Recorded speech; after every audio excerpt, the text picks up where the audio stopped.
for the third consecutive home match.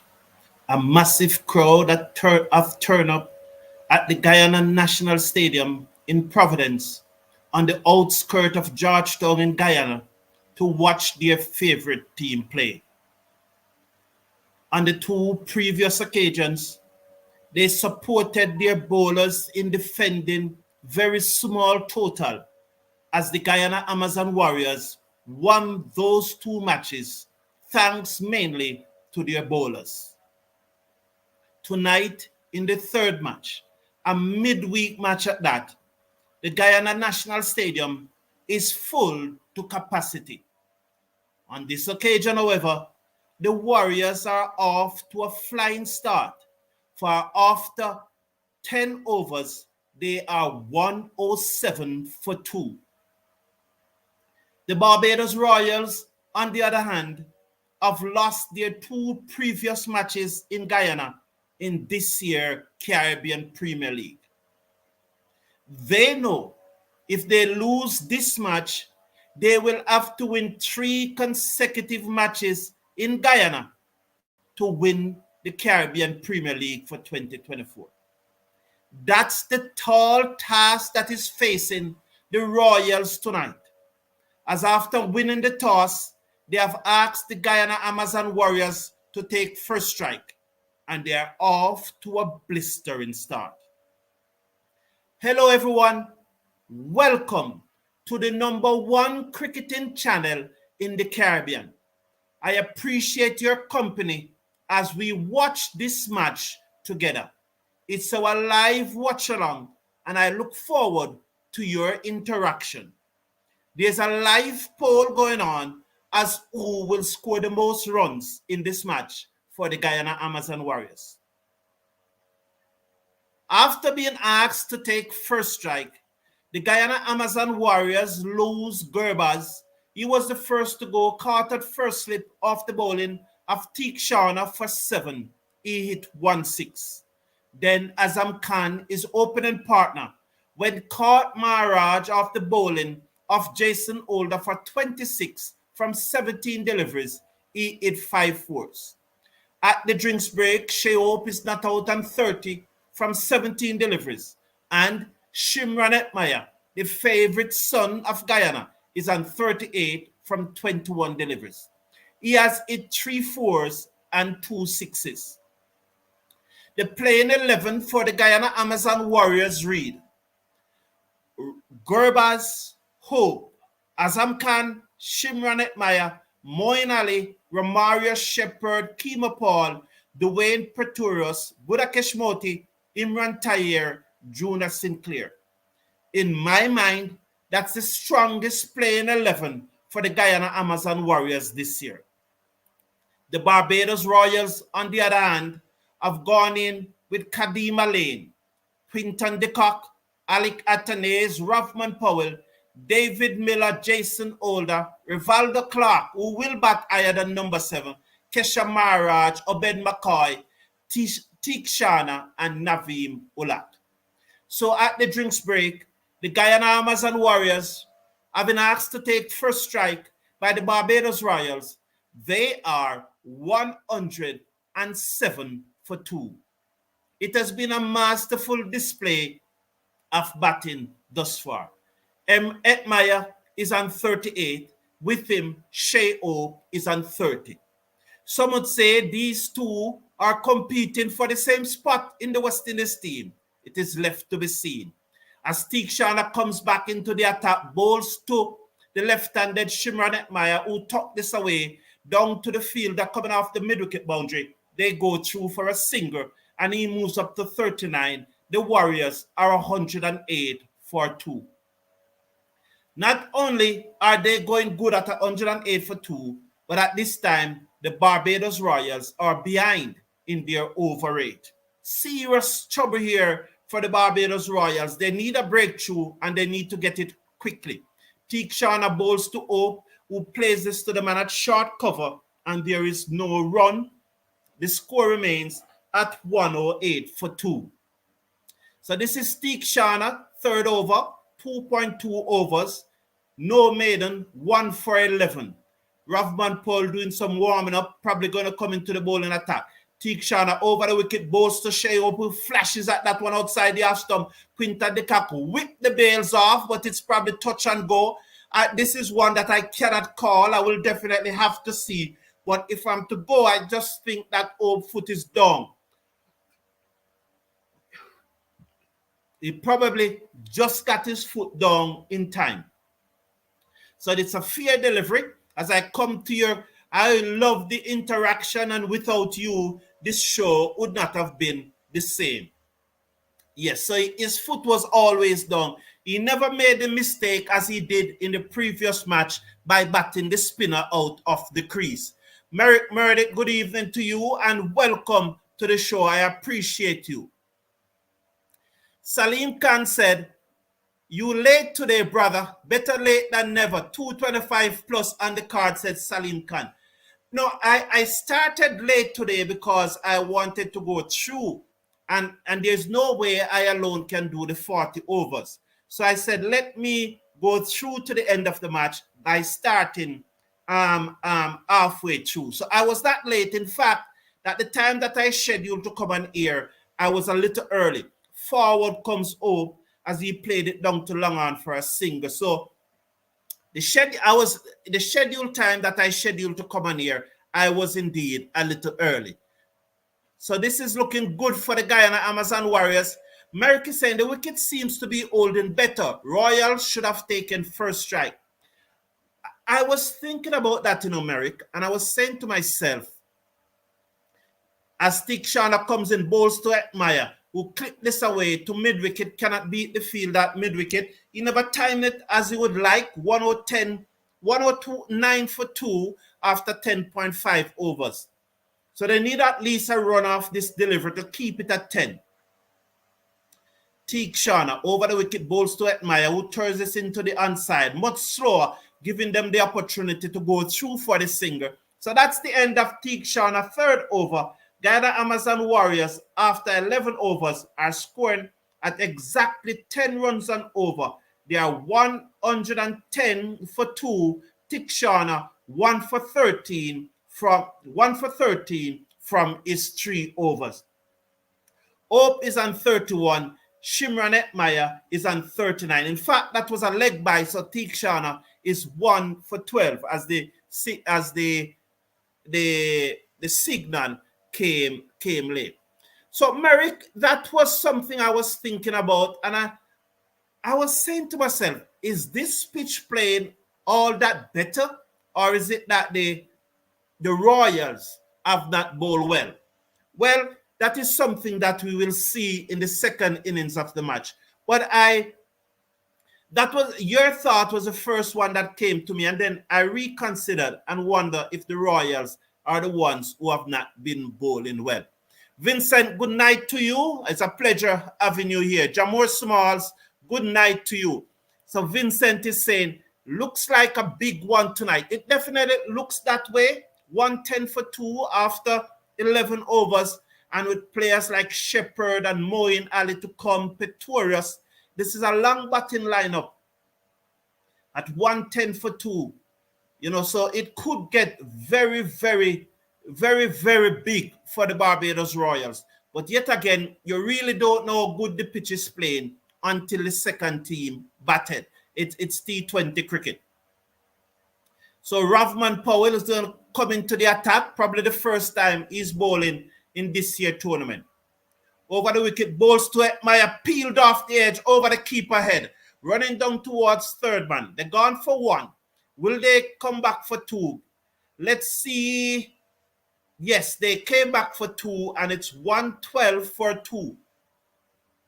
So 112 for 2. Shea Hope is on 31. Hetmyer is on 41. So that one was Hetmyer looking to play his favorite shot where he swings the ball away from outside the off stump to deep mid-wicket or over square leg. This time it peeled off the outer portion of the bat over the keeper head and run away down to third man, and they were able to get 2. So here's Ravman Powell now. He's over the wicket, bowls to Hetmyer. Hetmyer hit this in the air, long, hard, over the top, 6 runs. Wonderful shot there by Hetmyer as Rovman Powell pitched up. And this time he hit it a little straighter, still flat batted, still cross batted. But instead of trying to go across the line, he hit it a bit straighter. And it was able to go over long off for 6 more runs. Hetmyer moves up to 47. The score moves up to 118. The last time Rovman Powell bowled at Providence, the over went for 20-something. Powell bowls to Hetmyer, who pulls at this no ball call. It goes down to long on for a single. The score will move up now to 120 for 2. Hetmyer will move up now to 48, and Shea Hope will have a free hit. Yes, as I was saying, the last time that he bowled there, I think the over went for 20. I know it was more than 20, as I recall quite clearly, because it was Odin Simmet that took him out, and so I remember that day when Simmet took him out. Welcome to the show, Oran Hernandez. Blessings to you too, my brother. Good to see you here. So Shea Hope on 31 from 20 deliveries will face up to Rovman Powell. This will be the third delivery of his over. None for 10 from his first 2. Round the wicket, bowls to Hope, looks to pull, take him on the helmet. That looks to balloon out into mid-wicket, and wonderful by Powell there, just defending the free hit. Was short into the ground. He looks to pull at it. I think it came off the bat onto the helmet, and I think the physio will come out. And this was a tactics that Rovman Powell used in that same match that I'm telling you about, that last over that he bowled that went for 20. It was a tactics he used after the first part of the over went for many, many runs.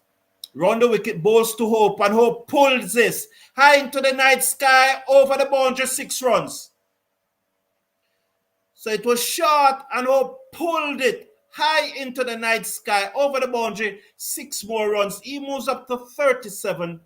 It's 126 for 2 after 4 deliveries of over number 12. So Rovman Powell, 4 deliveries, have gone for 16. So 2 to come. Can he make this over a more economical one than that last one that he bowled? 126 for 2, 2 deliveries to come. Open 37 seconds from 22 deliveries as he faced up to the Barbados Royals captain, the West Indies captain. So there's a short third man, a backward point, a sweep on the cover boundary, and then there's an extra cover. There's a long off, a long on, a deep mid-wicket, and a deep backward square leg. Powell round the wicket, wide outside the arse stump, wide signal, 127 for 2, 17 out of this over thus far. Shea Hope remains on 37 from 22 deliveries. Hetmyer is on 48 from 27 deliveries. The Guyana Amazon Warriors, after losing the toss and asked to take first strike, are 127 for 2 in over number 12. 2 to come. It has been bowled by the West Indies and Barbados Royals captain Rovman Powell, who have conceded 17 runs from this over at this stage. Will he switch to over the wicket? We are not seeing right now because they're on the mic with Naeem Young. And so we are seeing Naeem Young, who are talking to the commentators. Hope remains on 37. Round the wicket comes Rovman Powell, bowls to Hope, full delivery, pitched up. He's banged it away, through extra cover. That's Holder coming around from off the long off boundary to extra cover, sends the return in, and they go through for 2. So the score will move up now to 129 for 2 with 1 delivery to come in over number 12. Shea Hope is on 39 from 23 deliveries. With him at the crease, one of the favorites son of Guyana, Hetmyer on 48. Powell round the wicket, bowls to Shea Hope, short, pulled away, high into the sky, out of the ground, 6 more, 25 from the over. So he beat the record that he set in that last time that he bowled at the Providence Stadium. 135 for 2 after 12 overs. Shea Hope is on 45 with from 24 deliveries, and with him is Shimron Hetmyer who is on 48 from 27 deliveries. Both of them definitely look at that, probably scoring above 180. Probably Shimron Hetmyer is probably 179 or thereabout. But Shea Hope will be definitely above 180, probably closer to 190. So 135 for 2 at the end of over number 12. My dear friend Christopher Bristol, good night to you too, sir. And Christopher Bristol is saying, good night, King Brown, Etty all the way. Yes, I know that Etty is your favorite cricketer. Jamo Sumal was saying that it is good to see Powell bowling. Well, I think that probably the Amazon Warriors welcome that over. What do you think, Jamo Sumal? Patrick Lambert is saying, hello, everyone. Guyana is well on the way for a total over 200. I suspect one of these two batters will score pretty close to 100. You're spot on, Patrick Lambert. If one of these batsmen should continue and go on and make a big score, then we're probably even looking at 230, 240. Naveen Ulak bowls to Shimron Hetmyer short. He pulls, but he got the bottom edge. It goes down the offside of the pitch. Jason Holder moves across from mid-off field. They go through for a single, and Hetmyer will move up to 49 from 28 deliveries. Shea Hope, who's on 45 from 24 deliveries, comes into strike. He's 136 for 2 is the Guyana Amazon Warriors. I really appreciate your company as we do this watch-along. I really appreciate it. And also, I want to say a big shout-out to those who are not able to watch the cricket, but have tuned into the live commentary. We really appreciate your company. It's a jam-pack. It's a jam-pack Providence. Shea Hope seconds now as Naveen Ulak in his third over, none for 22 from 2.1 over, bowls to Hope, and Hope hit this away down to the fielder. That's Rampant Powell on the long off boundary. He goes through for a single. He moves up to 46. A full pitch delivery by Naveen Ulak right up. The batsman could not get under it, and Hope driven it along the ground down to long off for a single. 137 now for 2 after 12.2 overs. Hope is on 46. Hetmyer is on 49. None for 23 from 2.2 overs is Naveen Ulak. Sweat dripping from Hetmyer as he secors. The chain dangling in the light. Ulak bowls a slower delivery, which he plays into the cover. Goes through for a quick single. That's Hetmyer 50. 50 from 29 deliveries. So Shimron Hetmyer once again have scored another 50. 50 from 29 deliveries. 3 4s, 3 6s. So that's 3 4 and 3 6s from 29 deliveries. 50 for Hetmyer. 138 for 2 after 12.3 overs. Well played, Shimron Hetmyer. Nelson Wiseman, how are you? Good evening to you, sir. Good evening to you. Thank you. Charles Wilson said, good evening, Mr. Commentator. How are you doing? Charles Wilson, I'm great, man. Thank you. I appreciate it, and I'm glad to have you here. Over the wicket comes Ulak, bowls to Hope, who turns us away in the air, drop just at the edge of the circle, then runs away down to a wideish long on, and they will come back for 2. So it's 48 now for Shea Hope from 26 deliveries. 140 for 2 after 12.4 overs. This definitely looking very, very good and very promising for the Guyana Amazon Warriors at this stage. 2 deliveries to come in over number 13. The Guyana Amazon Warriors lost the toss and were inserted by the Barbados Royals, which I think that most persons would have done. Although the poll reflects that 75% of persons believe that the Warriors would have won the toss and batted. Very interesting. Over the wickets, Ulak bowls short to Hope. He pulls this away in the gap into the boundary 4. That's his 50. Short by Naveen Ulak, and Shea Hope just pulling it at the top of the bounce down to the boundary for 4. He moves up to 52, 3 4s and 4 6s by Shea Hope as he just pulled that away through mid-wicket into the gap between the man at long on and the man at deep mid-wicket. None of them could stop it, and it goes into the boundary for 4 more. 144 now for 2, with Shea Hope moving up to 52. I think this is Shea Hope high score for the CPL thus far in this year. Ulak, as a short third man goes down, bowls to Hope, who slashes this away, down to backward point, work for the man on the backward point boundary, and he sends a poor return, which allows the batsman to come back for 2 now. 146 for 2 after 13 overs.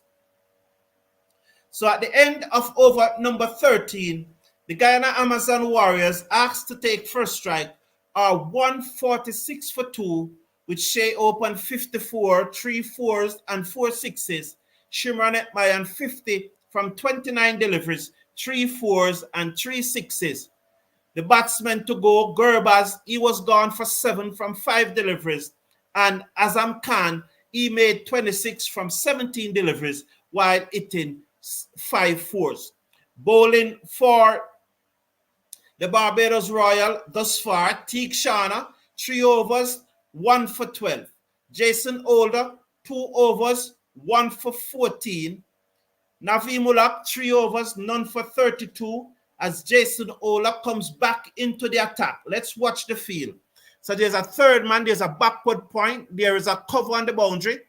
There's a third man, a backward point in the orthodox position, a cover on the boundary, an extra cover, a man on the long off boundary, a long on, a mid-wicket, a short third man.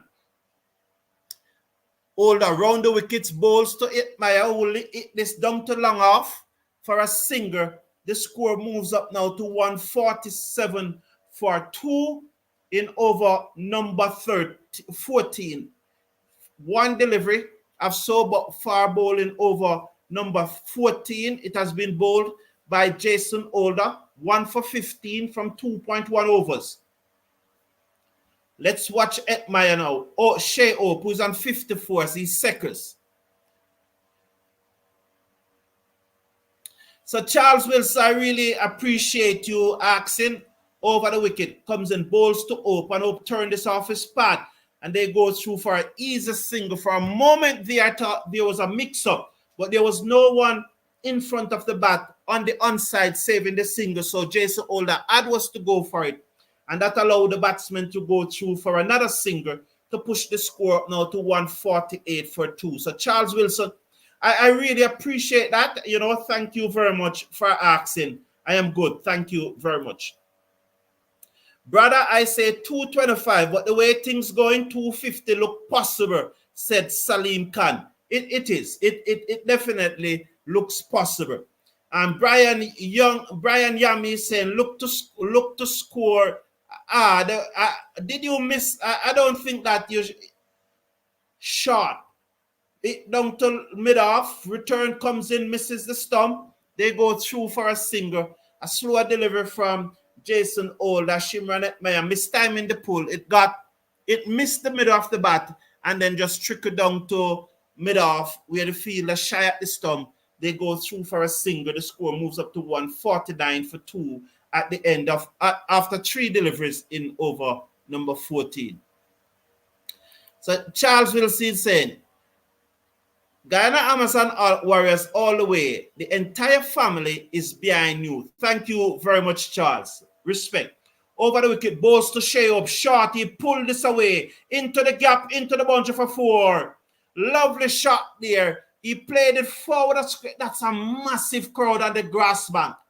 Well, you can hardly find a space to stand on that grass bank there. It was short from Jason Older, and Shea Hope pulled it away forward of square. The man at backward square leg and the fielder on the mid-wicket boundary never have a chance as it goes into the boundary for 4. Shea Hope is now on 59 from 30 deliveries. The Guyana Amazon Warriors 153 for 2. Older over the wicket, bowls to Shea Hope, pull, misses, through to the keeper, loud appeal, not outside the umpire. They want to check it. Are they going to check it? No. Holder turns and walk away. Ravman Powell is asking, he's going to check. He's going to check. He's probably just going to check out of desperation. Probably they still have 2 reviews. So he's just going to burn one. Hope is telling him that it came off his shoulder, but he's still going to review it. Why would Hope do that, though? It's very interesting here. They're going to review it. Hope is saying it's off his shoulder, but they're going to review it. I appreciate your family, Charles Wilson. It's a special touch, you know. It's a special feelings. They're going to look at this again, and they're going to look at Ultra Edge. It's a special feelings, Charles Wilson. I really appreciate it. Clark Kurt, how you doing, man? Good to have you here. Well, it misses the bat clearly. And it came off the helmet. So are they going to check that? Are they need to check? They might just check it, you know, because Shea was saying it comes off his shoulder, but in fact it came off his helmet. So do they need to call out the physio to check that? So they are calling the physio. He was saying the helmet. So I'm not getting any good image here. You know, it's like the producer is trying to hide from us what is really happening. So you're not really getting a good picture of what is happening. I don't know why they do that. Probably they know, like, I don't know. I wouldn't know why they do that. It's like you are not getting the full experience. It's like they try to just hide what is really happening from you. Shea hold the balls to Hope, and he hit this high in the air over long on for 6 more.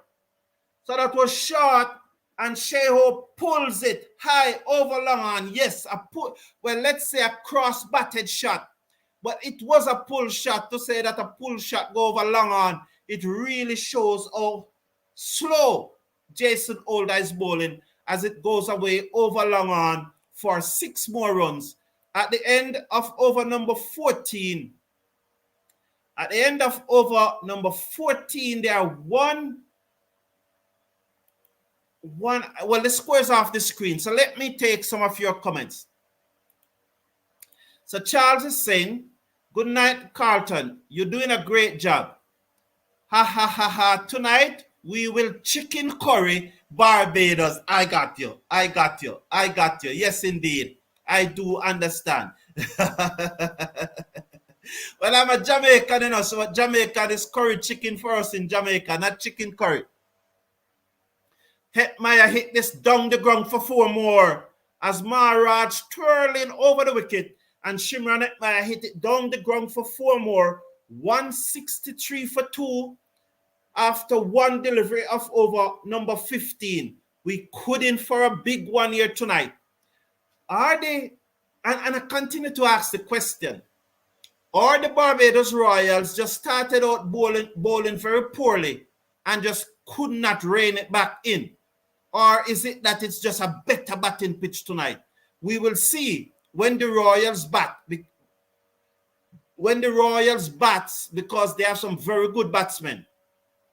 Maharaj round the wicket, bowls to Hetmyer. Hetmyer is off the back foot. He strokes this into the covers for a single. The score will move up to 164 for 2 after 2 deliveries of over number 15. Shea Hope is on 65 from 32 deliveries, comes into strike. And so he's scoring at above 200 runs, a strike rate of above 200.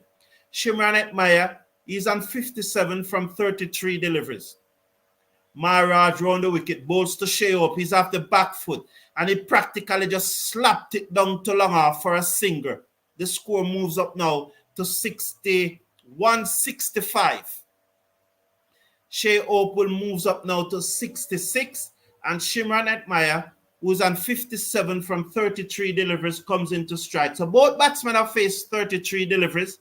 Shea Hope clearly outscoring Hetmyer by 9 runs. Maharaj bowled to Hetmyer high in the air. Powell comes in, took the catch, lovely catch. He dived forward, but he held on to it. Brilliant catch by Powell. Maharaj got the breakthrough. Shimron Hetmyer goes for 57 from 33 deliveries, 165 for 3, and the Royals got the breakthrough. Shimron Hetmyer caught Powell off the bowling of Maharaj, 4 fours and 3 sixes. He faced 34 deliveries, caught Powell off Maharaj for 57, and the Guyana Amazon Warriors asked to take first strike. They are 165 for 3 after 14.4 overs. Well played, Shimron Hetmyer, 57 from 34, 4 fours and 3 sixes. So I guess if you had selected Hetmyer to be the top run scorer in this match, I think Christopher Bristol would have done so. Well, he's not going to make it as clearly as Shea Hope would have scored more runs than you. So 61% of you had selected Shimron Hetmyer. 61% of you had selected Shimron Hetmyer. 26% Shea Hope and 15% Moeen Ali. So 61% of you did select Shimron Hetmyer. So that bet burst. Patrick Rondell Lakon is saying, a blessed good night to you, sir. Good night to you too, Rondell. Rondell, it's a pleasure having you here. We appreciate your company. Patrick Lambert is saying, what's the best? Bowls to Moeen Ali. First delivery, it's out of the ground. No! And for a moment there, I thought it was out of the ground. Atanes came around, could not take the catch, dropped. So that was swung away by Moeen Ali, and I thought it gone all the way. But it was inside the ground. Atanes came around, dived forward, but he could not take the catch. He saved the boundary nonetheless. Maharaj round the wicket, bowls to Ali down the ground, hit this one dead straight all the way. Oh, no mistake this time. Despite the effort of Jason Holder, it went all the way for 6. I think it is 6. Jason Holder came across, dived, but it was 6 runs. Let's see, is it 171 or 173? He came down the pitch and he hit it dead straight. Jason Holder came around, dived, got an hand to it, but it still went for 6. 173. 173 at the end of over number 15. And clearly, Moeen Ali have such a good platform that he walked to the crease and he's going to go on the charge right away. And one cannot blame him. That's 6 runs. They are still looking at it, but I think it is still 6 runs. What's the best and only way to play lollipop? Can you do that? I don't know. They say lick it. You lick the lollipop, eh? Isn't that the way? You lick the lollipop, right? Powell and the cock will turn it and watch out. Yes, Mr. Carlton, that's my prediction. Carlton Amen. So I want to read that again, Carlton Amen, because you are always good. This whipped away by Hope down to backward square leg as McCoy was short on his hip, and he whipped it away for 4 more, 177 for 3. Hope now moves up to 70 from 34 deliveries, and the Guyana Amazon Warriors 177 for 3 after 1 delivery in over number 16. Can they get 75 more out of these 5 overs and push this up to a 147? Can they get 147? Probably there. I'm thinking 147. I'm not sure though. McCoy bowls full to Hope. He hit this away down to cover on the bounce to the fielder. Kadeem Alain, who shies at the stump. They go through for a single. The score now moves up to 178 for 3. 170. So Powell and the cock will turns it on its head, I think you say. Watch out. Yes, Mr. Carlton, that's my prediction. What a night we will have. What a night we will have if that's the case. We'll surely enjoy the match tonight. I just want to welcome you all again, and I think when we started tonight, we were at like 16,835. Let us get up to 16,900 subscribers tonight. That should be our target. McCoy bowls to Moeen Ali, slow delivery, popped it back to the ball and he's out. Moeen Ali goes, ball and caught by Obed McCoy. 8 from 3 deliveries. So they are 178 for 4. Clearly, McCoy Ali never came to stay tonight. After such a platform, he was going to go hard and he was going to go hard. So let's see. So it's 178 for 4. So I'll just check and see how many persons win the poll. So clearly, 26% of you would have won that Shea Hope was going to be the top scorer for tonight. If Shea Hope is not the top scorer for tonight, it will be carnage.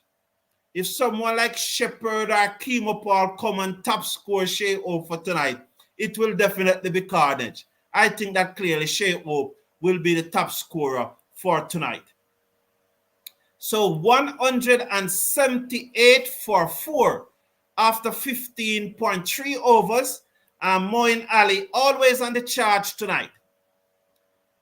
Me said Etty to top score, so I bust big time, but I am happy Hope is still there. Fair enough, Salim Khan. That's a fair comment. Vincent is saying, this part of his game has been missing for a long time. I guess that's why Pearson called for his head as captain from time to time. So let's watch McCoy. He's over the wicket, bowls to Shepherd. Shepherd's open the face of the bat, guides it down to backward point. Naveem Ulaq fields. The score remains at 178 for 4. So they are sending Shepherd ahead of Kemo Paul. That was a slow delivery. It was wide. Moeen Ali reached for it and just played it back to the bowler, who took a comfortable catch, and he's gone for 8 from 3 deliveries. Over the wicket comes Obed McCoy, bowls to Shepherd. Shepherd's drive to hold that at extra cover, and there is no run. The score remains at 178 for 4 in over number 16. This is a very, very good over by Obed McCoy. Extremely good over. Definitely a good over. Let's watch how the final delivery goes. Shepherd faces 2 deliveries and is yet to score.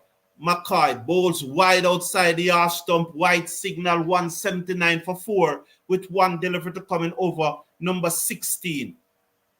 179 for 4.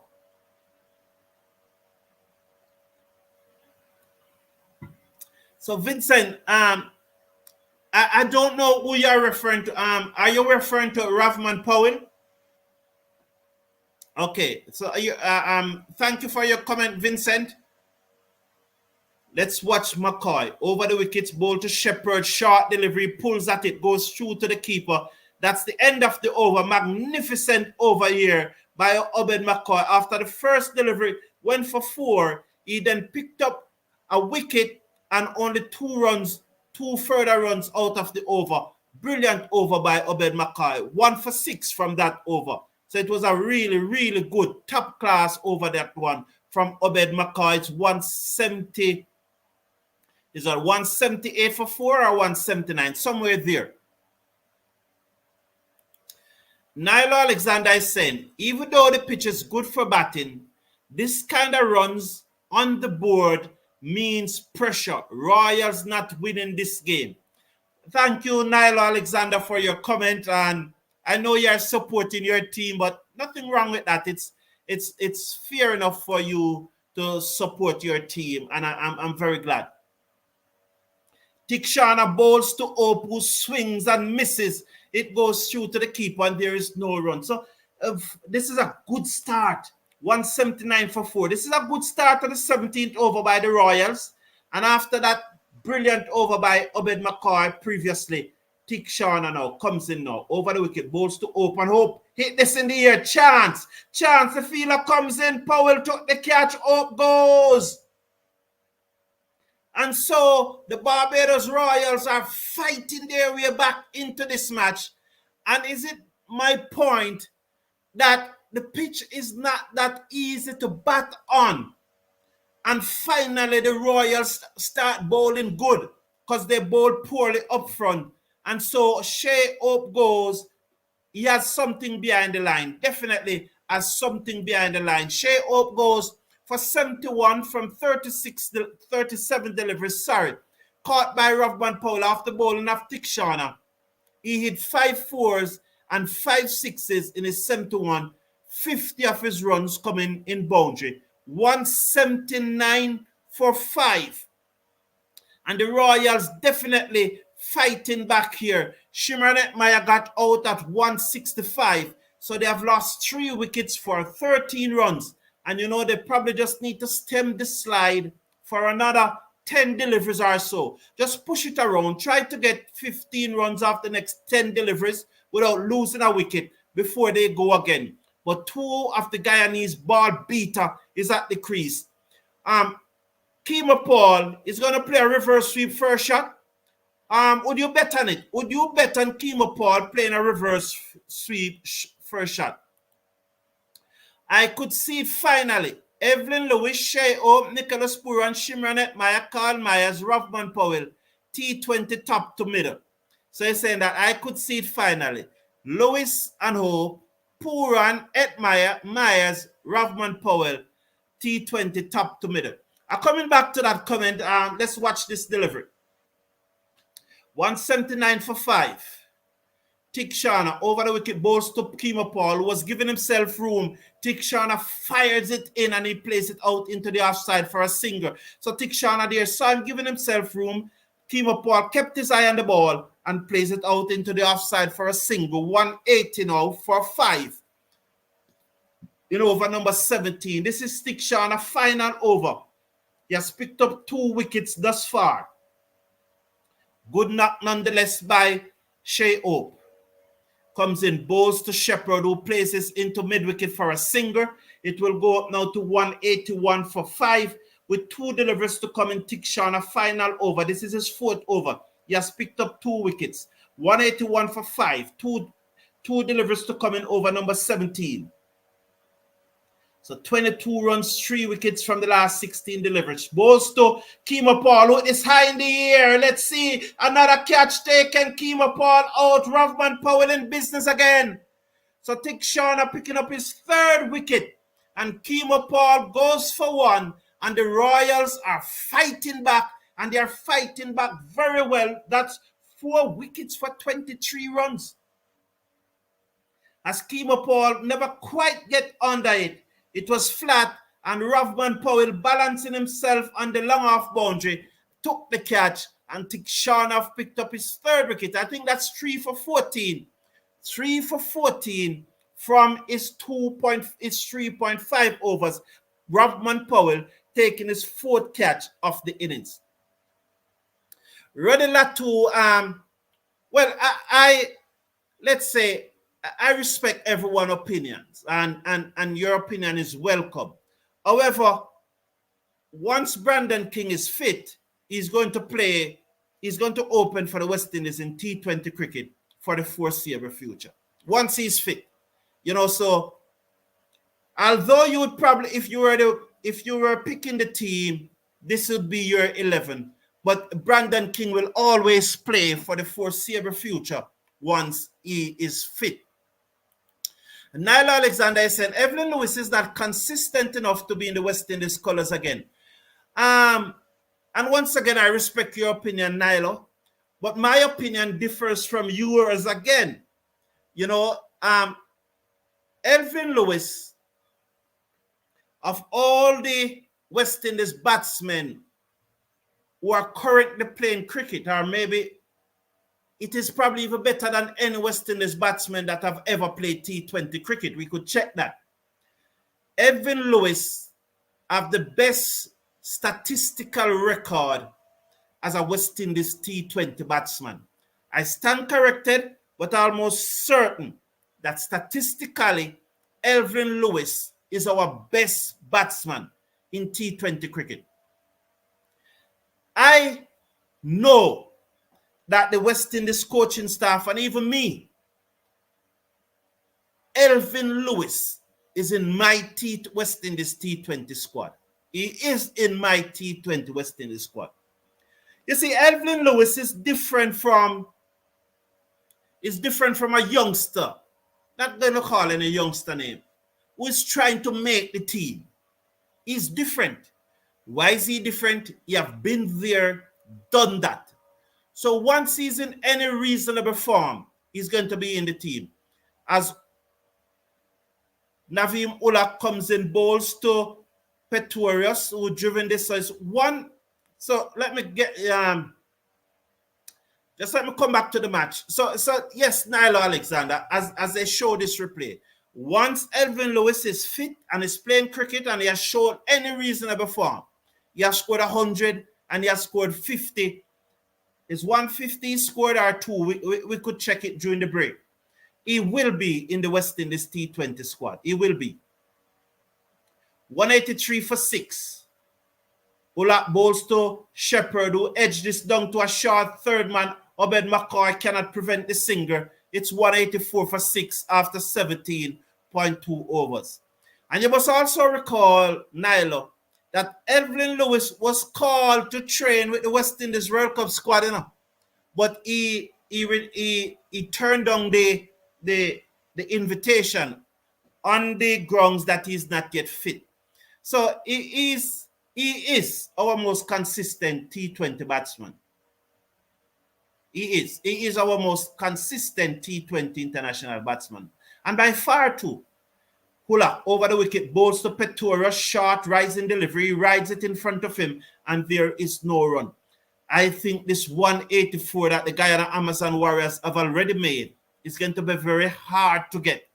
I just think, I said it to Merrick Murdoch that I think that the pitch is not playing that much better, but the Royals just never bowl well. And after 15 overs, they start bowling well. So it's left to be seen, though, whether it's a pitch that is better or they never bowl well. Ullah is going to come over the wicket. Navim Ullah, the Afghanistan medium pacer. He's over the wicket now. Bowls to Pretorius, who tucked this away off his hip, down to the man, and the backward square leg boundary for a singer. The score moves up now to 185 for 6, with 2 deliveries to come in over number 18. Envoy from South Africa, how you doing, man? Woke up so early and I'm seeing Maharaj is bowling lovely pies. Yes, he has been bowling lovely pies. Yes. So which West Indian is consistent? We're backing for our sake.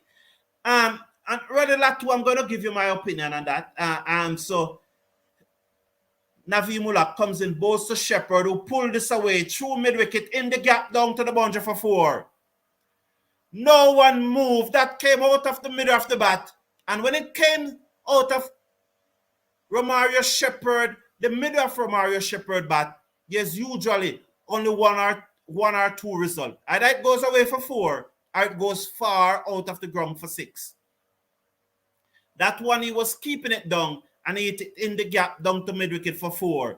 189 for 6 in over number 18. One delivery to come in over number 18. Being bowled by Navim Ullah. Shepherd is on 6 from 6. None for 39 from his 3.5 overs thus far. Ullah bowls to Shepherd short. He pulls this high in the air over the top, 6 more runs. Wonderful shot by Shepherd here. He moves up now to 12 as the score moves up to 195 for 6. Navim Ullah, 4 overs, no maiden, none for 45. Pretorius is on 3 from 4, 195 for 6 at the end of over number 18. My thing is that with that Roddy Latu, and while I have a lot of time for the West Indies T20 team, in March last year, the West Indies T20 team was ranked 9th. As we speak, it is ranked 3rd.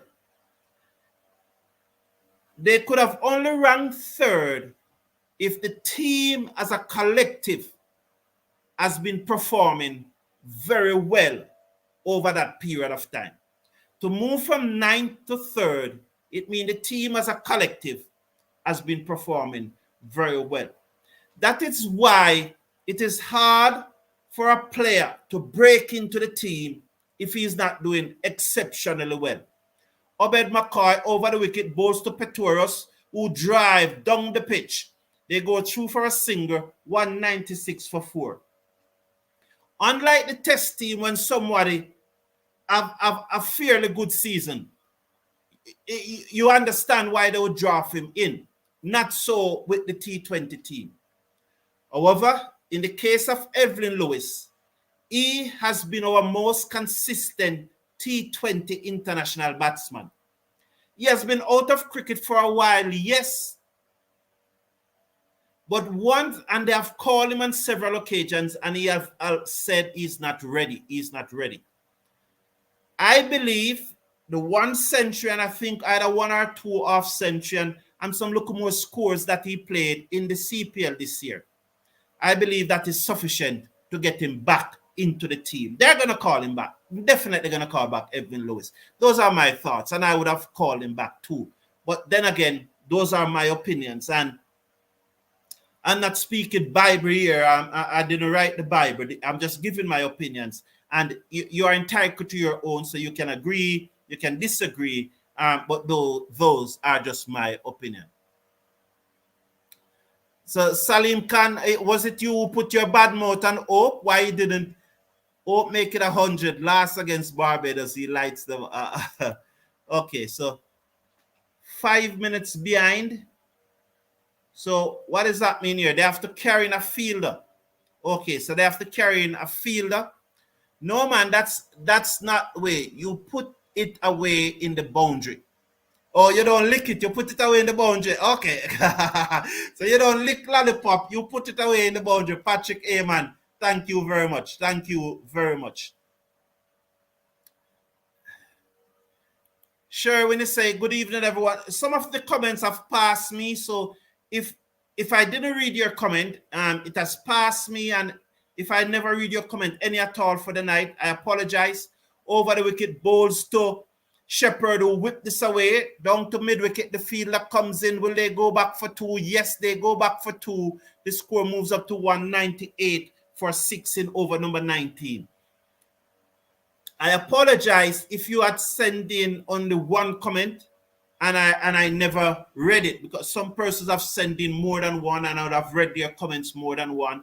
But some comments have passed me, and I apologize if I read none of your comment any at all. I really apologize. Those persons who have sent more than 1 comment and I miss 1 or 2, they will understand. But I want to apologize. This driven hard down the ground by Shepherd. The fielder comes around, put down his big foot.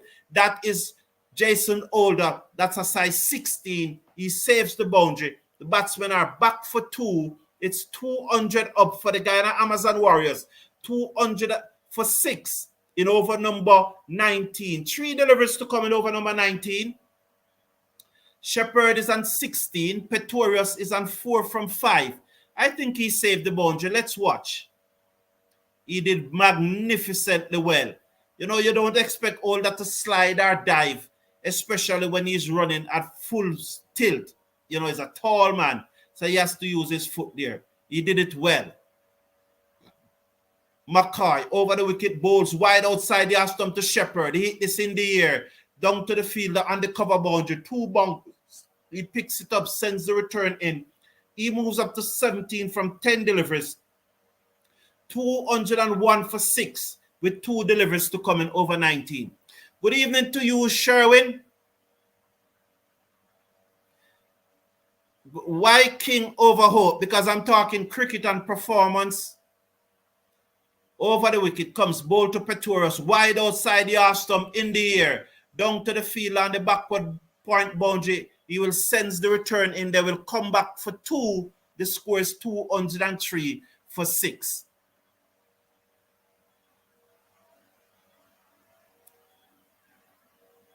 So let's see now.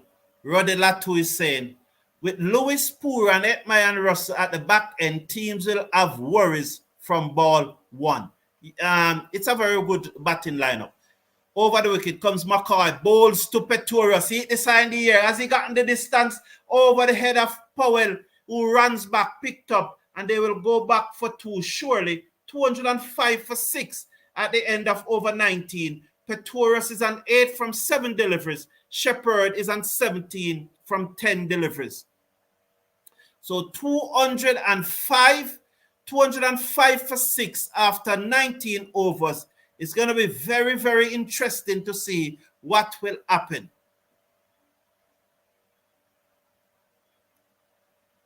So Sherwin is saying, Hope has been our best T20 batsman in 2024.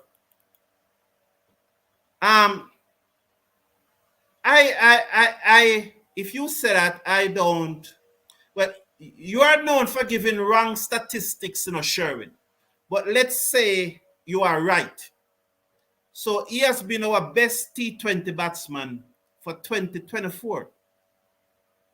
But what Brandon King has been doing over the years, let him still be the number 1 ranked T20 batsman for the West Indies. Is the West Indies number 1 ranked T20 batsman. So you're comparing what someone is doing over 9 months and is prepared to put that person ahead of a person who have a bigger body of work. That the ICC in their wisdom, the grounds is jam-packed in their wisdom and in their calculation, think that Brandon King is playing better than Hope. But again, I said, you may be right, but I have to take whatever statistics you put forward with a grain of salt. Hold the balls to Shepherd, a full toss, which he just slapped away down to long off for 4. That's the only way you can describe that. It was a full toss, and he just muscled it. He just powered it down to the long off boundary for 4. 209 for 6, with 5 deliveries to come in the innings. So Patrick Lambert is saying, so Sherwin, I have ended the conversation with you between Hope and King, and that conversation have comes to its ends. Rovman Powell will have to score some runs to couple with his 4 catches I think he has taken in this match to make up for the 25 runs he gave away. Yeah, that's a way to look at it, Patrick Lambert. Yes, I never thought that he should have bowled that over, and then he needs to make up that. So Rovman Powell have to score some runs to couple with his 2 catches. It has been 4 catches that he have taken to make up for the 25 runs he gave away. All the balls to Shepherd, wide outside the half stump. He dug it out. Pretorius comes through for the single. 2-0. It's 2-10 now for 6. 4 deliveries to go in the innings. Pretorius is on 8 from 7 deliveries. Romario Shepherd has scored 22 from 12 deliveries. Envoy sent. Come on, Pretorius. Show them those sticks arms can hit a 6.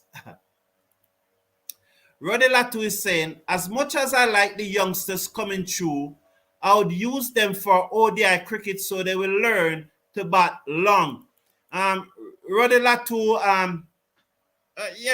as I said, I don't share that same opinion, but then I respect everyone's opinion, even if it differs from mine. I don't think that we should play youngsters that's Yorker dugged out by Pretorius down to fine leg for 4. 214 for 6. In my view, and again, this is just my view, I don't think we should play youngsters just for playing them sake. I think we should play youngsters who have outperformed, who are the best performers. They have outperformed everybody else. And the Super 50, the CG Super 50 starting next month will be a good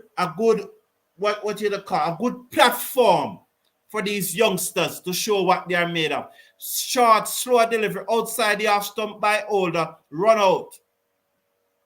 So Shepherd charged forward. Let's see what Pretorius did.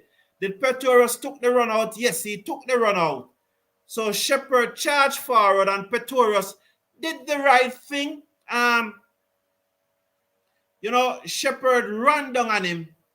Pretorius realized and he decided to take the run out.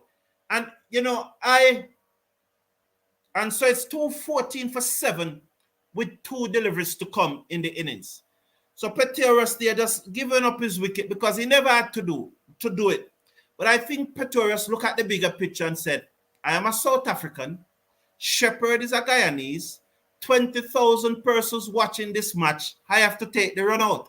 I just think that's what happened there. Honestly, those are my views.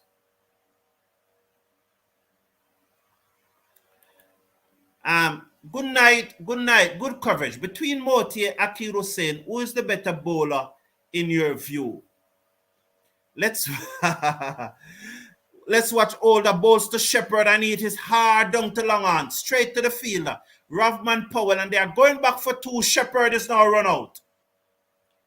So they are running out here, just trying to get Shepherd back on strike. So Shepherd is run out for 23 from 13 deliveries, 200, and it's 8 wickets gone down. So I have to check here, just trying to see what they showed. Shepherd just never got back as they returned from Rovman Powell. He ensured that he sent it into the striker's end, and the cock whipped the bails off. And so Shepherd is run out. So it's 215 for 8, 23 from 13 deliveries, 215 for 8. So that's the stage here with one delivery to come. So Arville Monday saying good night. Good coverage between Moti and Akil Hussain. Who is the better bowler in your view? Well, I don't hide from these questions, you know. I do not hide from these questions. Hussain is ranked 2. Moti is ranked 3. Two fantastic bowlers. I can't separate them. I can't separate them, Orville Monday. I can't separate them at this time. Final delivery, ball, top edge over the keeper head by Juna Sinclair down to the boundary for 4. 219 for 8 of 20 overs. So 219 for 8 of 20 overs. That's the score. They are checking here. 219 for 8. Was it a no ball? Was it the second bouncer? No, I don't think so. As Juna Sinclair swung hard and it peeled off the edge over the keeper head down to the boundary for 4. So after 20 overs, they are 219 for 8. I'm just going to run through the scorecard very quickly. Ramanullah Gurbaz made 7 from 5 deliveries, 1-6. Azam Khan, he made 26 from 17 deliveries, 5 4s, no 6s. Gurbaz was caught by Powell off Teekshana, while Azam Khan was caught by Maharaj off Jason Older. Shea Hope was caught by Rovman Powell off Teekshana. Again, that combination accounted for a number of wickets. He made 71 from 37 deliveries, 5 4, 5 6s. Shimran Hetmyer was caught by Rovman Powell off the bowling of Keshad Maharaj for 57 from 37 deliveries. 57 from 34 deliveries. He hit 4 4s and 3 6s. Moeen Ali was bowled and caught by McCoy for 8 from 3 deliveries, 1 6. Romario Shepherd was run out for 23 from 13 deliveries. He hit 2 4s and 1 6s. Kemo Paul made only 1 before he was caught by Rovman Powell off Teekshana, the third such combination dismissal in this innings. He went for 1. Dwayne Pretorius was run out for 12 from 9 deliveries, 1 4. Gudakesh Moti was not out north, and Juna Sinclair faced 1 delivery, which he top edge over the keeper head down to the boundary for 4. After 20 overs, the Guyana Amazon Warriors, who were asked to bat first by the Barbados Royals, they made 219 for 8. Teekshana bowled 4 overs, no maiden, 3 for 15. Jason Older, 4 overs, no maiden, 1 for 41. Naveem Ulak, 4 overs, no maiden, none for 45. Karach Maharaj, 3 overs, no maiden, 1 for 48. Obed McCoy, 4 overs, no maiden, 1 for 44. Rovman Powell, 1 over, no maiden, none for 25. So that's the statistics on this match. As I said, I cannot separate Hussain When I think about it, I cannot separate them.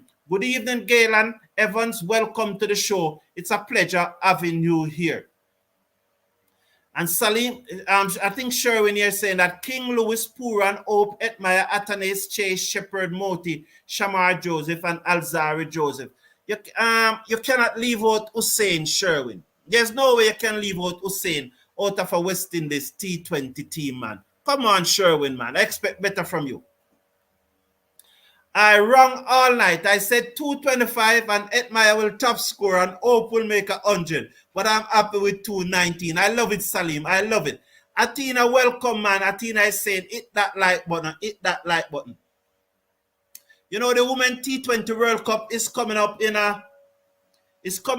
starting the 3rd of October. That's the Women T20 World Cup. Will start the 3rd of October. Michael Douglas is saying that only Sherwin will leave out the captain. Oh, he also left out the captain.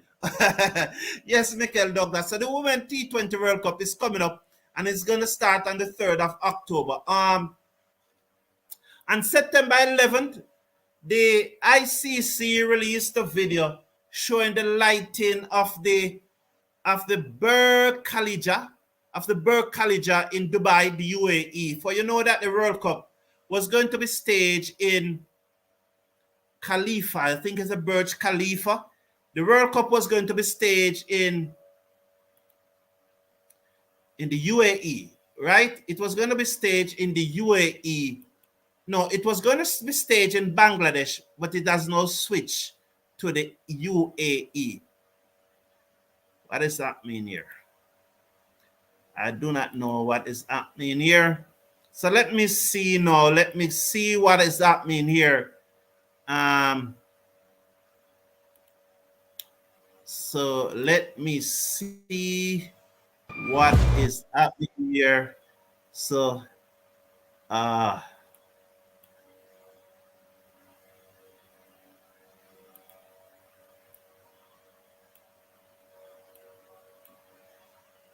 let me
So on the screen there is the West Indies Women T20 World Cup squad, and they will play their first match on Saturday against India. That will be a warm-up match. They have two warm-up matches to play. One is against India on Saturday, and the other warm-up match is on Tuesday. I don't remember at this time who they will be playing in their second warm-up match, but that is the West Indies 15 women squad for the T20 Cricket World Cup. So I don't quite who will they I'm gonna tell who will the West Indies be playing in their second warm-up match. I'm trying to find it here. Who the West Indies are playing their second warm-up match. I know that they are playing India in their first warm-up match. Who they play in the second warm-up match? I don't remember who they play in the second warm-up match, but the first warm-up match. I found it here. So West Indies. Let me look for West Indies. They play Pakistan in their second warm-up match. So the West Indies play India in their first warm-up match on Tuesday. On Saturday. Let me get that right for you. So the West Indies women, this Saturday coming, the World Cup starts next week, Thursday, on the 3rd. On the 3rd of October, it starts.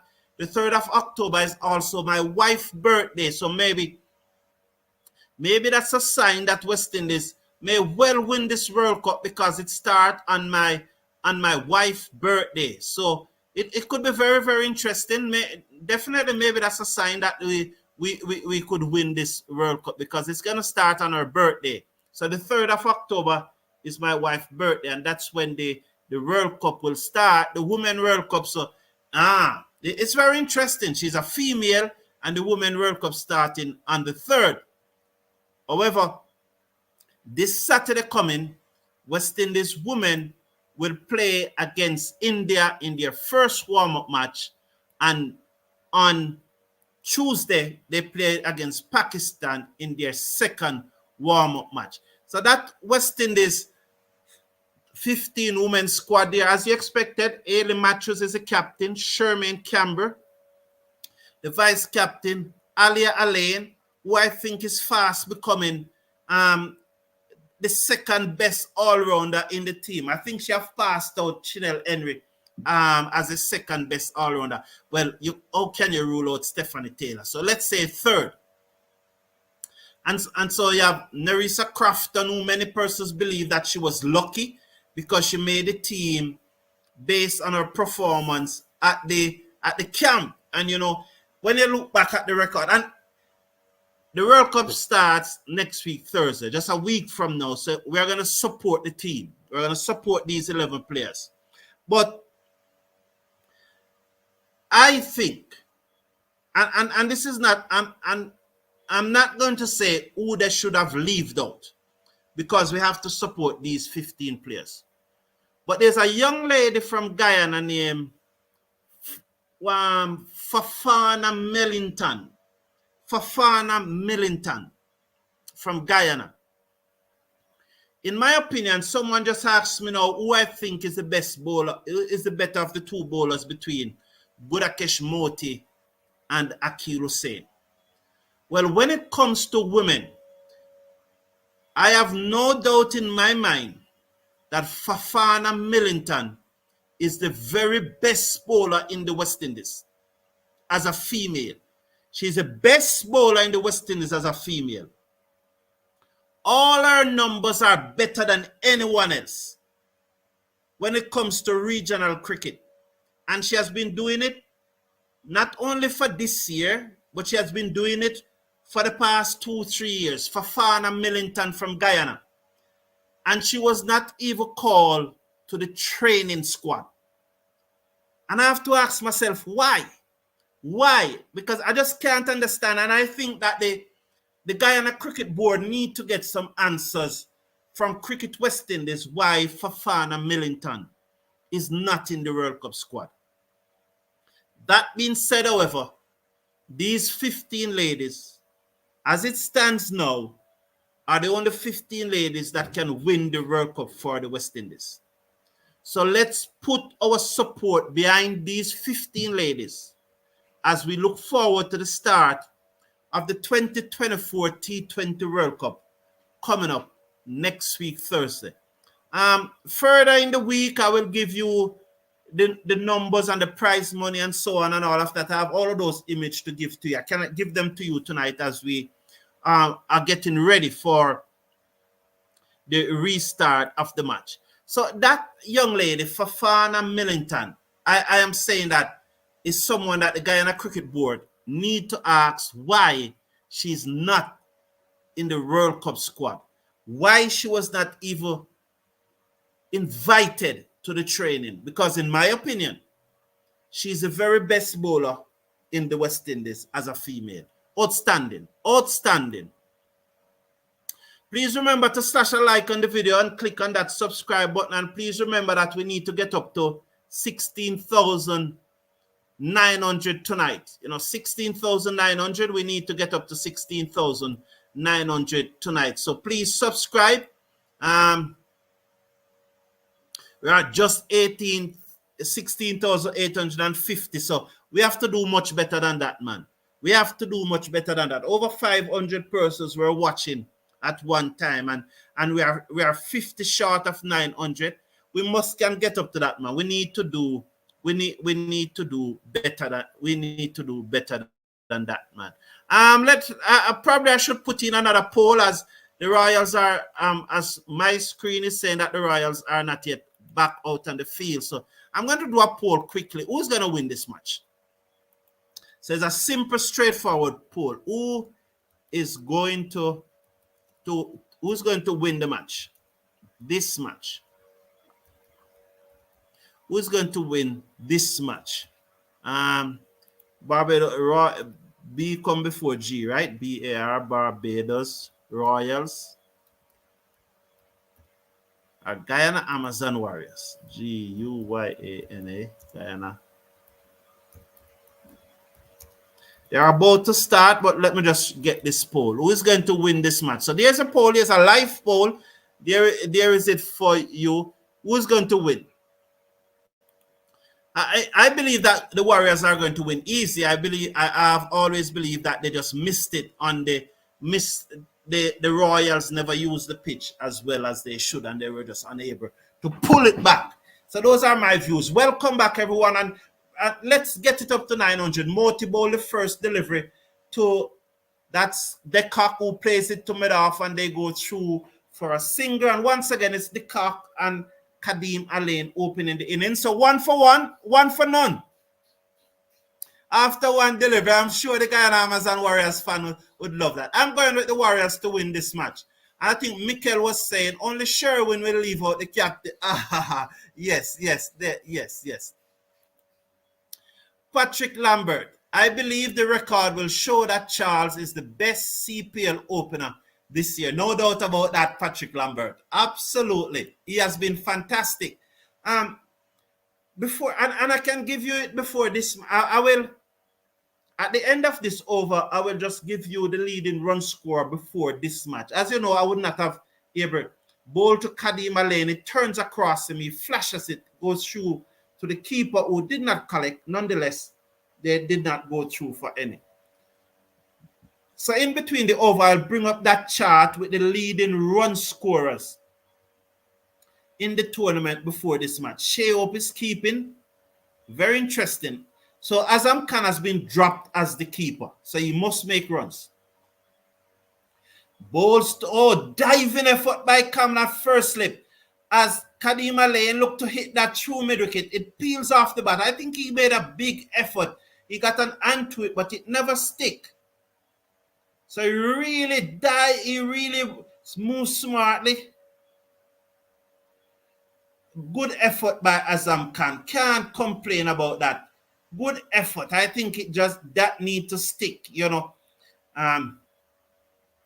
Bowls down the leg side. It turn across the batsman. Wide signal. Let me get my bearings here. So it's Gudakesh Motie, who's bowling to Quinton de Kock, who is on 1 from 1 delivery. The Royals are 3 without loss after 3 deliveries. Gudakesh Motie. Patrick Lambert, you are right. So I'm going to come. I think I have the chart, the leading run scorer chart lineup. Not, and the chart that I have is not this much. So they're going for a review here. The Cock, oh, so he's firmly planted in his crease. His foot is firmly planted in his crease. And you recall when the Warriors batted Shea Hope, the Cock did something like that, similar to Shea Hope. So maybe it's just payback. Payback, Hope is saying, be careful, the Cock. You remember what you did to me?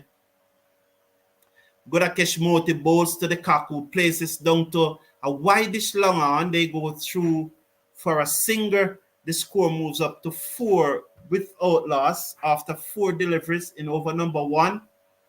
The target is 220. As I said at the beginning of the show, the Barbados Royals from here, because I think that they're going to lose this match. I would bet on them losing this match. For them to win the CPL, they will have to win 3 matches in Guyana. High in the air, the fielder comes in, took the catch, is out. So there was Kadeem Alain trying to hit Gudakesh Motie out of the park. It goes high in the air. Hetmyer goes back from the edge of the circle at mid-off, and Alain goes for 1. He's looking at the bottom of the bat, but nothing is wrong with the bottom of the bat. He was the one who played the shot, and so Shimron Hetmyer took a comfortable catch. So after 5 deliveries, the Barbados Royals, batting looking to get up to 220 to win this match. They are 4 for 1, with Kadeem Alain goes caught by Shimron Hetmyer off the bowling of Gudakesh Motie for 1 from 3 deliveries. Quinton de Kock is not out, 2 from 2, and I think that the batsman that is coming now is going to be Alec Atanase. I really think that, and if Merrick is here, Merrick can bear me out. As I said then, Merrick, I really don't think that this pitch is a good batting pitch as the Warriors made it out to be. But the Royals started out bowling bad and just could not reel it back in. I hope I'm proven wrong. I hope that it will be an exciting match. But if I have to pick someone though to win, I'm going to pick Guyana Amazon to Warriors to win. If I was to ask to forecast this match, like a betting company asked me to forecast this match, I'll say that the Warriors will win by more than 40 runs. That's what I'll give them. As Atanase places into the onside, they go through for a quick single. 5 for 1 at the end of the over. Thank you very much, Mrs. Brown. I never realized next week Thursday was your birthday. If the World Cup wasn't starting next week Thursday, I would probably forget it. Is the more what a trouble me that in a lot.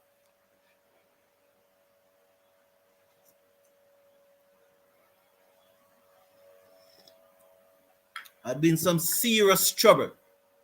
So I come into you, Patrick Lambert. So let me look. I'm just going to bring up this slide here, and I think it is slide number 3. No, slide number 2. So they are the leading bowlers, leading batsmen in the CPL before this match. But this would not have changed because I don't think anyone has made enough runs to pass Johnson Charles. So this would not have changed. So these are the Cock is the leader, of course. The Cock have scored. Don't forget these numbers here. Forget these numbers right here. So I think Charles has moved ahead of Andre Fletcher. So Charles is second and Andre Fletcher is third.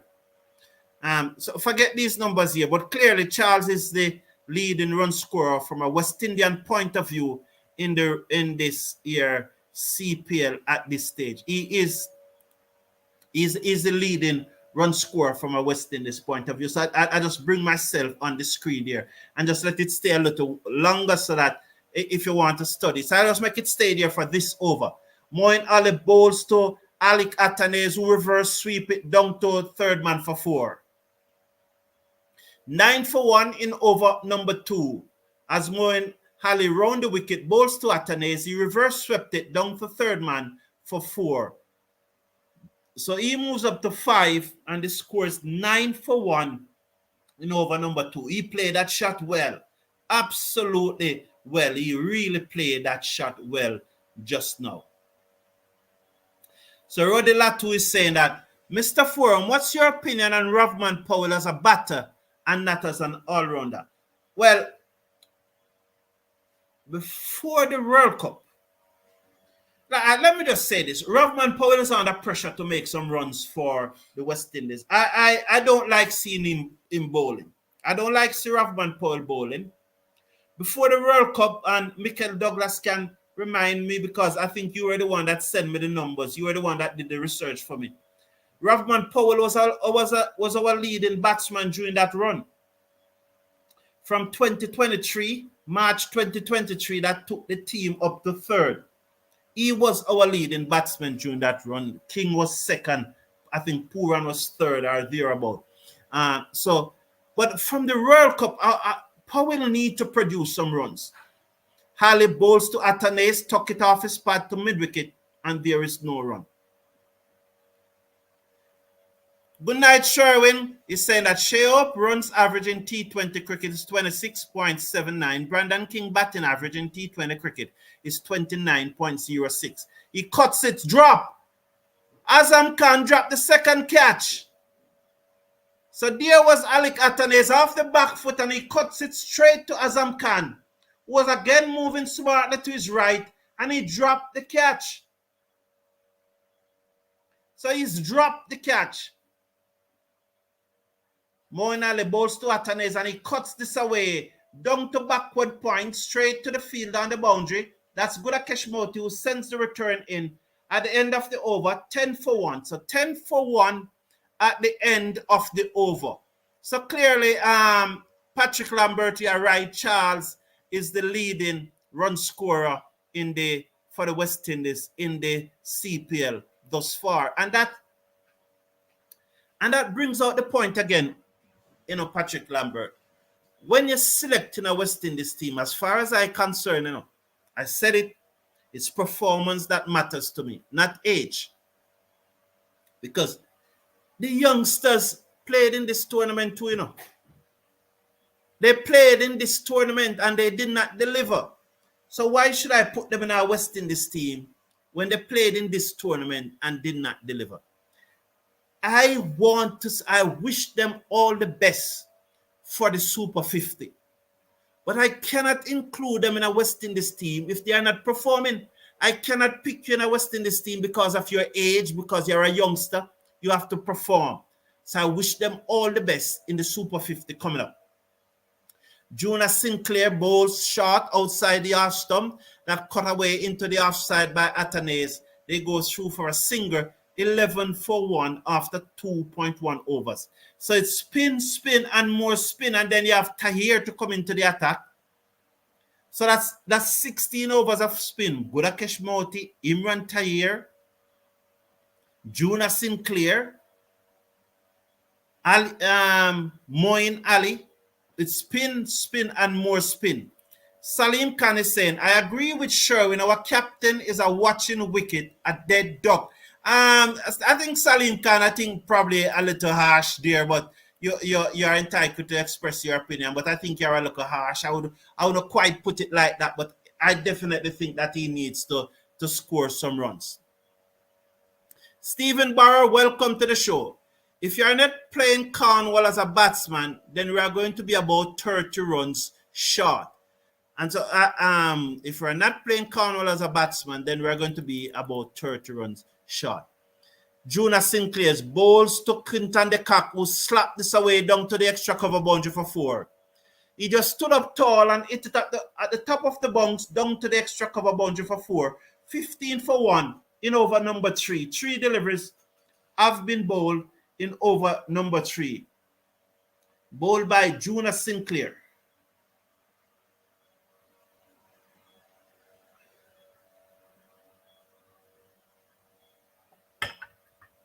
De Kock is on 6 from 4 deliveries. Athanaze is on 7 from 8 deliveries. Sinclair bowls to De Kock. That one turns and peel off the outer portion of the bat. Goes to the man at short third man. That's Barbados. They cannot score. The score remains at 15 for 1. 2 deliveries to come in over number 3. Juna Sinclair, none for 5 from his 4 deliveries thus far. He has conceded a boundary. He comes in now to the South African opener who backs away. Sinclair followed him. He pulls it through mid-wicket. The fielder comes off the boundary, sends the return in on the bounce to the keeper. They go through for a single. He picked it up off the off volley. That was Shea up. They moves up to 16 for 1. 6 runs out of over number 3 thus far. 1 delivery to come. It has been bowled by the tall, lanky off-spinner Juna Sinclair. He's going to continue around the wicket to Athanaze. I think Athanaze is going to reverse sweep now. Let's watch. I just think that he's going to pull out the reverse sweep. Round the wicket, bowls to Athanaze, who turns this through mid-wicket, throws backward of square leg for a single. At the end of over number 3, 7 from the over, 17 for 1 after 3 overs. De Kock on 7, Athanaze on 8. Sherwin is saying, Gudakesh Moti, I am talking Gudakesh Moti. I am taking Gudakesh Moti all day. I don't know the point that Sherwin is making. Envoy saying, Cricket Forum, you predicting West Indies or South Africa? In the women match, we'll come to that, Envoy, when that time comes around. When that time comes around. I think we are playing you in the first match. Is that so? Yeah, I think we are playing you in the first match. Our first match, which will be next Saturday on the 5th, will be against South Africa. I think so. I will give it some thought, Envoy, and then I'll come back to it. Not tonight. I will come back when that time is closer. Athanaze Sekus. Does the art say South Africa? No, man, the art cannot say South Africa. If you are going by the heart, it's West Indies right away. Once you touch the art. Pretorius ball short to Athanaze. He pulls this down to the man at deep mid-wicket. Hetmyer took his second catch of the innings. So those short back of a length and Athanaze looking to pull. It never came out of the screw, out of the middle.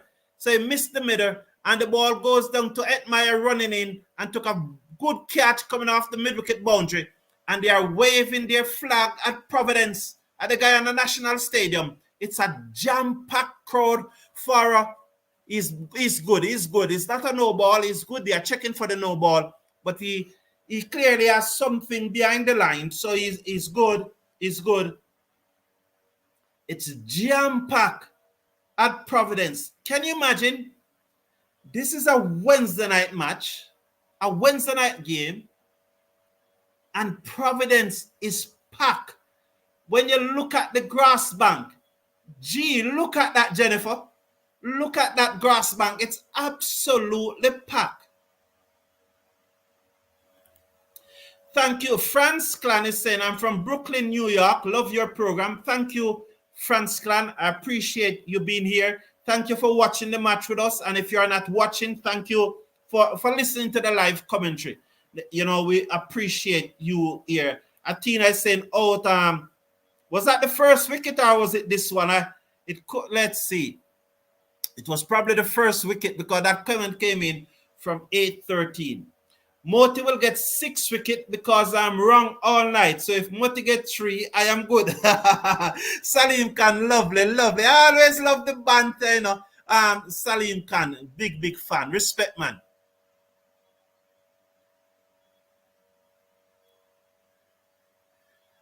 Sherwin, so it's saying the captain is averaging 17 runs with a strike rate. Over the wicket comes Peteros, bowls to Clark, Rivaldo Clark, who plays it down the offside of the pitch. The bowler field, no, a fielder skipped across and field 17 for 2 after 3.2 overs. So the captain is averaged 17 runs with a strike rate of 77.78 in 2023. 151 strike rate in 9 matches. Sherwin Peteros comes in, bowl to Clark, who turns it into the onside, goes through for a quick singer. Azam Khan trying his best, cannot prevent the singer. They are laughing and they are saying, I hope you don't hurt yourself, young man. They are laughing. You mix me up there, Sherwin, but what I've said is that Ravman Powell needs to get a score for the West Indies. He needs to. If he doesn't, the pressure will mount on him. And we know that, but he needs to get a score. But you missed me up there. This could be Alec well, Sherwin, we are really behind. Cut away through the cup. Oh, they are showing some replay. Preach, brother Sherwin. Powell is ready. Tony is saying, Tony here. Good night, Tony. How are you? Now in Panama, listening to you. Well, Tony, good to know. Respect to you. Patrick is saying, tonight might just be at an... Well, he has gone. Peteros bowls to the cock, turns it down to backward square leg for a singer. Azam Khan field 19 for 2 after 3.4 overs. The cock is an 8. Clark is on 1. 19 for 2 after 3.4 overs. Michael Douglas is saying that before the World Cup, Powell since 2023, Powell scored the most runs of 422 runs. Over the wicket comes Peteros to Rivaldo Clark, clipped away, dunk shot. The man Gerbers at short, fine legs, move smartly to his left field. They go through for a single, 20 for 2. 1 to come in over number 4, and this is the 4th over, and the captain Imran Tayer is using the 4th bowler thus far. So he's mixing up. For at one time, I think it was going to be spin and more spin for the rest of the night. But he now brought in Peteros, and Peteros have got the wicket of Athanasis. 1 to come in over number 4, 20 for 2. Over the wicket comes Peteros, bowl to his fellow South African, who dab this into the offside. They go through for a quick singer. Hetmyer slow to react, but nonetheless, he prevents the overthrow. At the end of over number 4, they are 21 for 2 at the end of over number 4, just going at 5.25 runs per over. So let me read what Michael is saying. Michael Douglas is saying, before the World Cup, Powell since 2023 scored the most runs of 422 runs with an average of 35 at a strike rate of 172. That's what yes, thank you very much, Michael. I remember that it was you who did the research. And Michael, you and I know that Sherwin statistics always way off.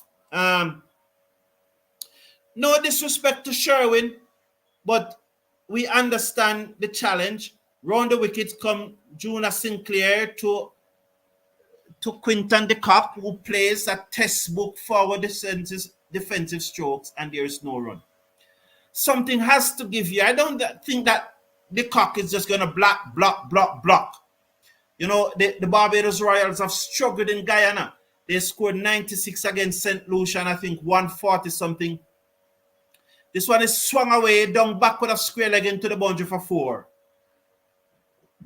So, and it's a no ball too. So the cock there just swinging that one away, down backward of square leg for 4. He moves up to 13, 25 for 2. Juna Sinclair overstepping there as the cock swung it away, down backward of square leg for 4. So this should be a free hit. It wasn't a no ball. I thought it was a no ball. It looks not. Probably when the umpire was doing this, I saw it then stretch out. And the cock hit this high in the air over long on for 6 more. So he's He's tearing into Jonas Sinclair, yes. 4-6. And he blocked the first ball, then hit the second ball for 4, then hit the third ball for a 6. Is he going to out off the fourth ball?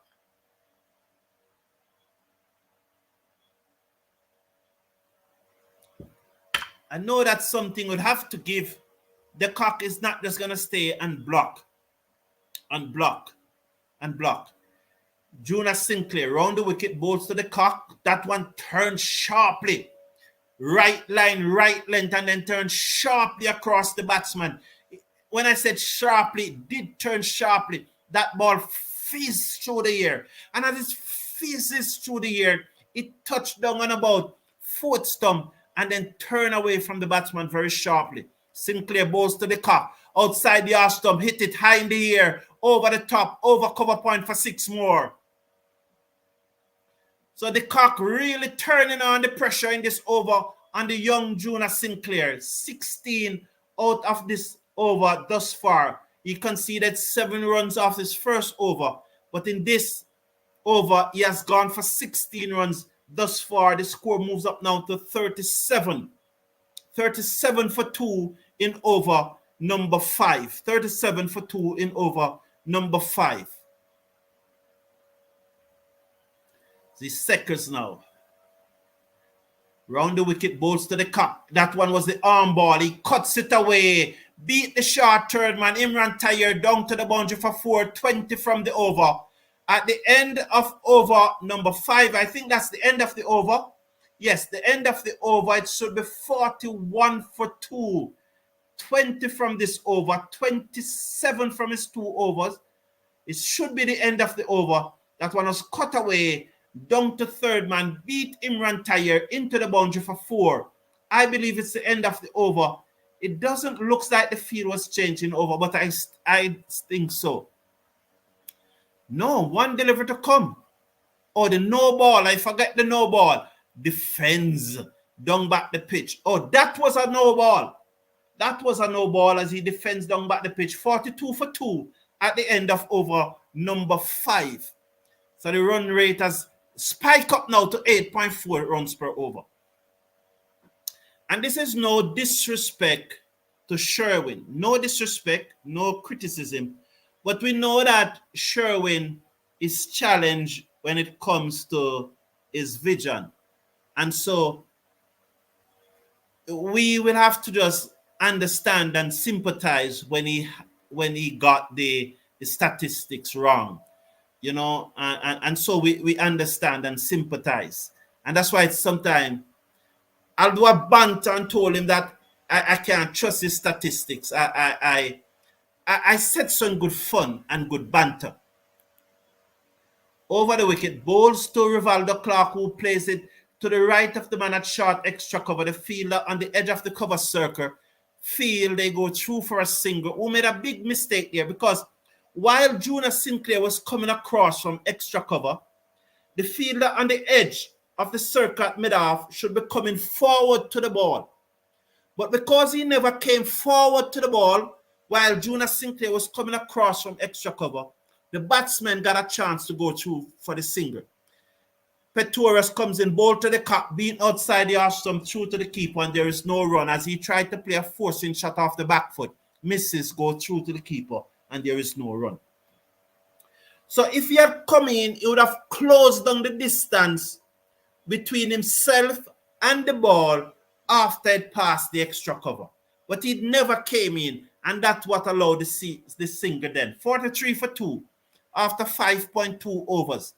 Final over of the power play. Petores over the wicket, bowls to the cock, who moves across his crease and tries to flick it over short fine leg. Misses, taken on his pad, and there's no run. The score remains at 43 for 2 after 5.3 overs.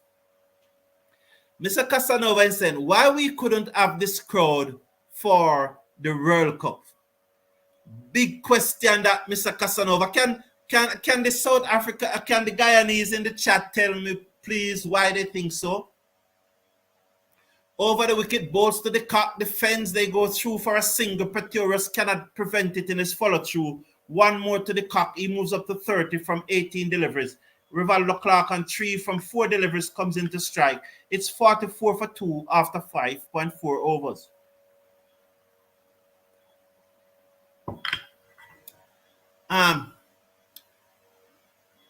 Mr. Casanova, big question, you know.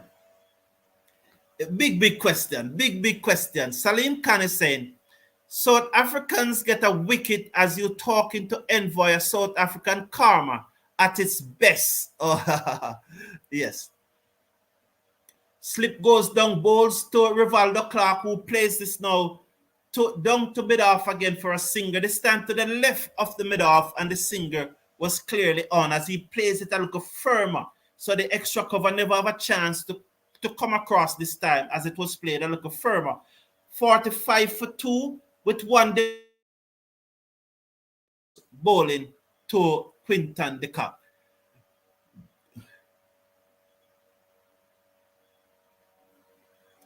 Over the wicket, bowls to Quinton de Kock. They go through for a quick singer as Kemo Paul failed to pick up, and he didn't bend. And that's why Kemo Paul never bend there. If he just bend at the knee, he would have a better chance to pick up that ball, but he was standing up too straight. 46 for 2 at the end of the power play. Charles has the most runs in this tournament as a West Indies batsman. Shimron Hetmyer is the most destructive, though, with 286 runs at an average of 40.85 with a strike rate of 188.15. You sure he's the most destructive, Michael? What about Nicholas Pooran? What is Nicholas Pooran's strike? What is Nicholas Pooran's strike rate, Michael? Could you Nicholas Pooran's strike rate? I'm checking Nicholas Pooran's strike rate. Oh yeah, yes. Well, Nicholas Pooran, both of them are averaging 40. Nicholas Pooran is averaging 40.71, and as you said, Shimron Hetmyer is averaging 40.85 at a strike rate of 188.15, while Nicholas Pooran is 174.74. So yes, definitely Shimron Hetmyer the most destructive as Imran Tayer bowls to the Quinton de Kock. He plays it down to mid on, and they come back long on, and they come back for a second run as Hetmyer, the man we just spoke about, charging, hit the stump directly, but they are back for 2. It's now 48 for 2. Are they going to check for a run out here? They're probably going to check for a run out here. Patrick Lambert is saying, so they are checking for a run out. I have a problem with Atanase giving away his wickets after being dropped. You know, I do understand that. He was clearly in. Valerie R is saying, good evening, Mr. Brown. Good evening to you too, Valerie. That 20 runs over, said Envoy from South Africa, is exactly what the Royals needed as the cock is starting to get going. I know Envoy, once that over was bowled, I know that Envoy was going to come here as the cock plays this down to mid-wicket, looking for 2 again. But this time the bowler is quickly in. They go through for a single, 49 for 2. Wow, Shamar Joseph have not bowled us yet. And Shamar Joseph have revved up the crowd Thursday night and Friday night, He absolutely revved up the crowd. It's going to be exciting when he comes into the attack. Really looking forward to see Shamar Joseph comes into the attack. 49 for 2. Tayer comes in, bowls to Clark. Clark drives down to long off for a single. It's now 50 for 2. 50 for 2 with 3 deliveries to come in over number 7. Remind you, if you are just joining, Guyana Amazon Warriors were asked to bat by the Barbados Royals, and they made 219. Shea Oak got 71 and Shimron Hetmyer got 57. 219. So the Royals need 220 to win. There's a short third man as he comes in, bowls to the Kock, who whipped this away. Wide of the fielder, down at the wideish long on. They go through for a single. The score moves up to 51 for 2 after 6.4 overs. The cock is on 35. Rivaldo Clark is on 15. Envoy, I want to ask you a question because, you know, there's perception and there's reality. So I want to ask you a question, Envoy.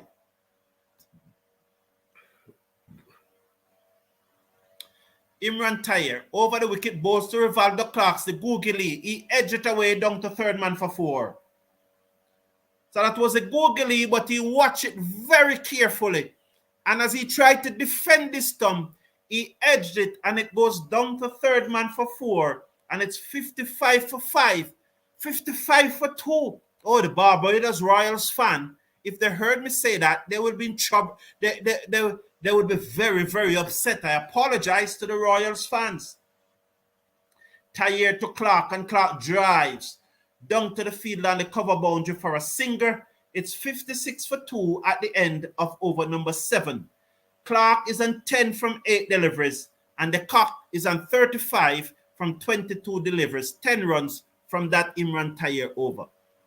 Envoy, and as I said, there's perception and there's reality. I am getting the perception that the cock is not going hard at his fellow South African bowlers, Envoy. Is that perception correct or is it incorrect? Envoy, tell me, but that's the perception I am getting.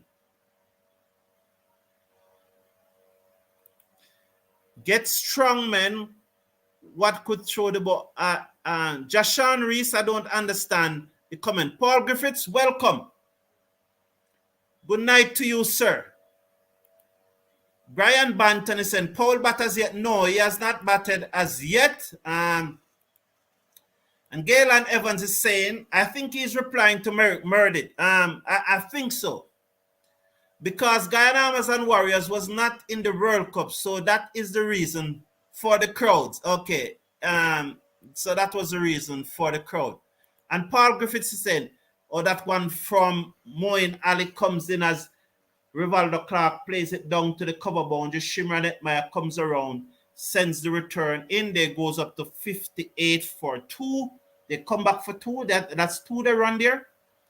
Was that 2? Rivaldo Clark moves up to 12. I think he was on 10 from 8 deliveries. So he's now 12. So they run 2.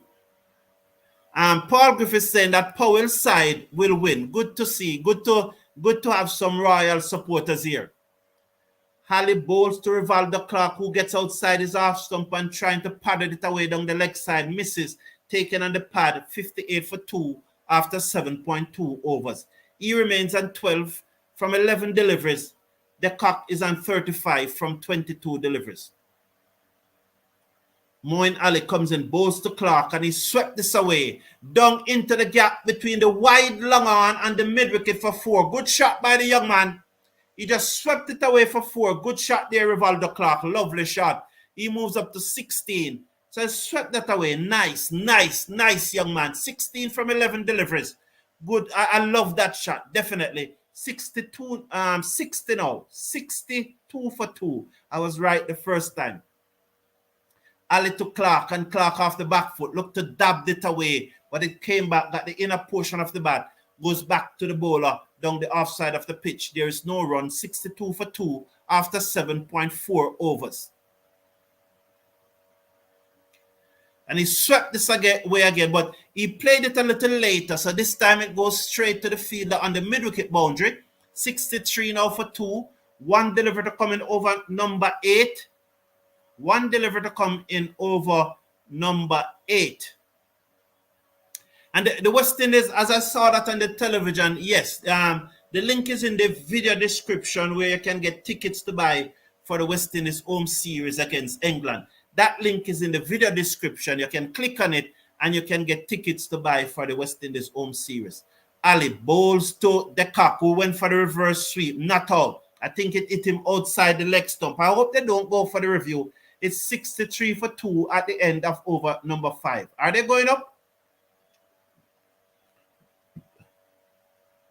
So they are going up, but I think that hit him outside the line of the stump. So they are going up. So while they go,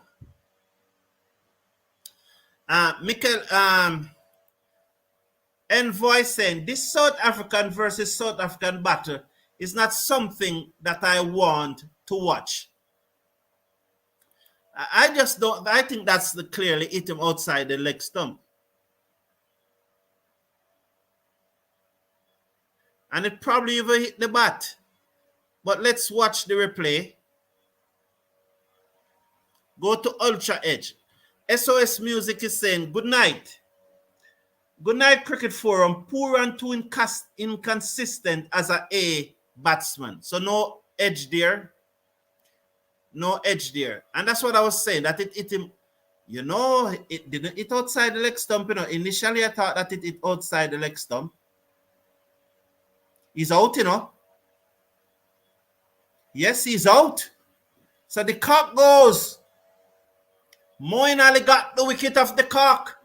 And the Royals now are in a spot of bother at 63 for 3. So the cock goes 63 for 3. At the end of over number 8, the cock gone leg before to Moeen Ali for 35 from 23 deliveries, 3 fours and 2 sixes. Oh, well done. I thought that it hit him outside the line of the leg stump, but it was wicket to wicket. And so he's gone out leg before to Moeen Ali for 35, 3 fours and 2 sixes. They are 63 for 3. So Envoy, so is my perception correct that the cock is not going as hard at the South African bowler as he goes against the others? It's a perception. I'm not saying that that's the reality. Probably the South African bowlers knew, having known his weakness, know where to bowl to him. So, having played with him a long time, they know his weakness, so they know where to bowl to him. Yes, Shamar Joseph is in the playing 11, but we have seen it in the previous 2 matches where he came on to bowl after 10 overs. When the innings was, he came on to bowl towards the back end of the innings. So maybe that's what they're doing again tonight, because in those matches he did came on to bowl towards the back end of the innings. So let's see what will happen as the Monteiro comes in, bowl to Rivaldo Clark. The googly is out. He didn't pick the googly this time. This time the googly pitched up and he came forward and he misses it as it came back and took him on the pad, and he's out leg before. He's reviewing it, but I think that he's out. Definitely think that he's out. The googly got him this time and he's out leg before wicket. So Rivaldo Clark 63 now for 4.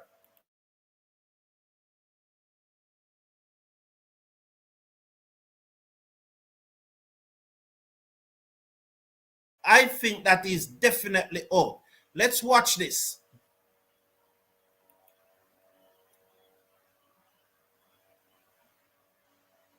Pitch wicket to wicket. There the googly coming inside, missed the bat.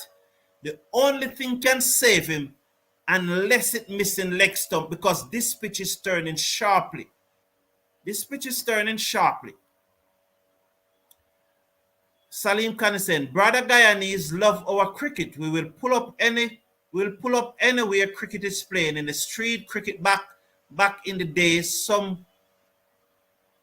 I don't know. Some wealthier people used to buy us bat and ball, bat and ball, playing street cricket. Love Guyana. So 63 for 4. It's absolutely packed. The Guyana National Stadium is absolutely packed. And for a Wednesday night match, Rovman Powell now comes to the crease, the captain.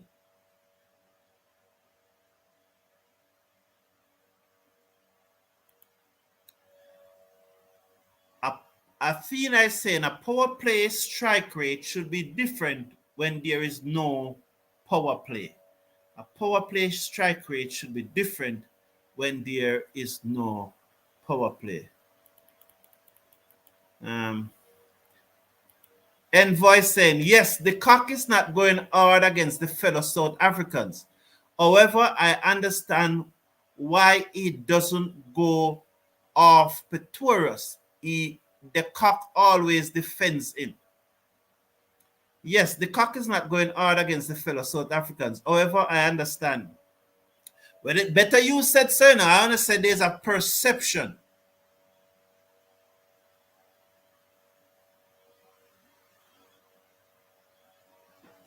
Envoy and Sherwin is really having a debate over the numbers. And I always wonder why, numbers, if it's two, it's two. Two plus two always equal 4. 2 plus 2 cannot equal 3. So I never understand why persons argue over numbers. Hetmyer bowls to Powell faster, quicker. He defends down back the pitch, the bowler field, and there is no run. And Hetmyer is whispering, is saying something here to Powell. They're having a good talk about it. Bowls to Powell, and Powell turn this into the onside to the man at mid-wicket, and there is no run. So there's a slip for Rovman Powell. Look at that googly goes. Rivaldo Clark didn't pick it. Umpire's call, comes in now. Bowls to Powell, and Powell picked the googly this time, and he turns it away. Down to fine leg. It's going to be a long chase. They can't get to it 4 runs. And another googly. I think Powell was waiting on the googly. He picked it and he turned it away down to fine leg for 4. Shan Christmas is saying, big up yourself. Big up from Guadeloupe. Big up to you, Shan Christmas. Welcome, man. Whether you're only listening to us or whether you're watching the game along with us, we appreciate your company. Andy Brown is asking why Powell sent Clark to block, and he have Miller and himself sitting in the dugout. The run rate is climbing. Hetmyer bowls to Powell. Again, another googly, but it was short, giving Powell time to go on the back foot and plays it back to the bowler, and there is no run. I think the leg break, this is going to be a full leg break now. A leg break that is going to pitch right up. Bowls to Powell. Well, he was short again, and he played it down to long on for a singer. The score moves up now to 68 for 4. Powell is on 5. Miller yet to score, but Powell will keep the strike. At the end of over number 9, it is 68 for 4. Tyer 1 for 15 from his 2 overs.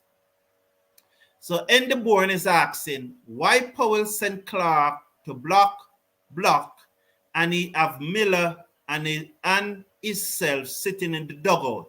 The run rate is climbing. I would have definitely loved to see Powell came where Clark came, in my opinion, in my view. If I was the captain and I have the say, I would have done that.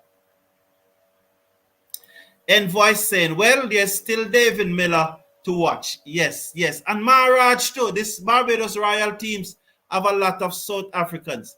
So I am still on track with my original comment that this pitch is not easy to bat on as the Warriors made it out to be.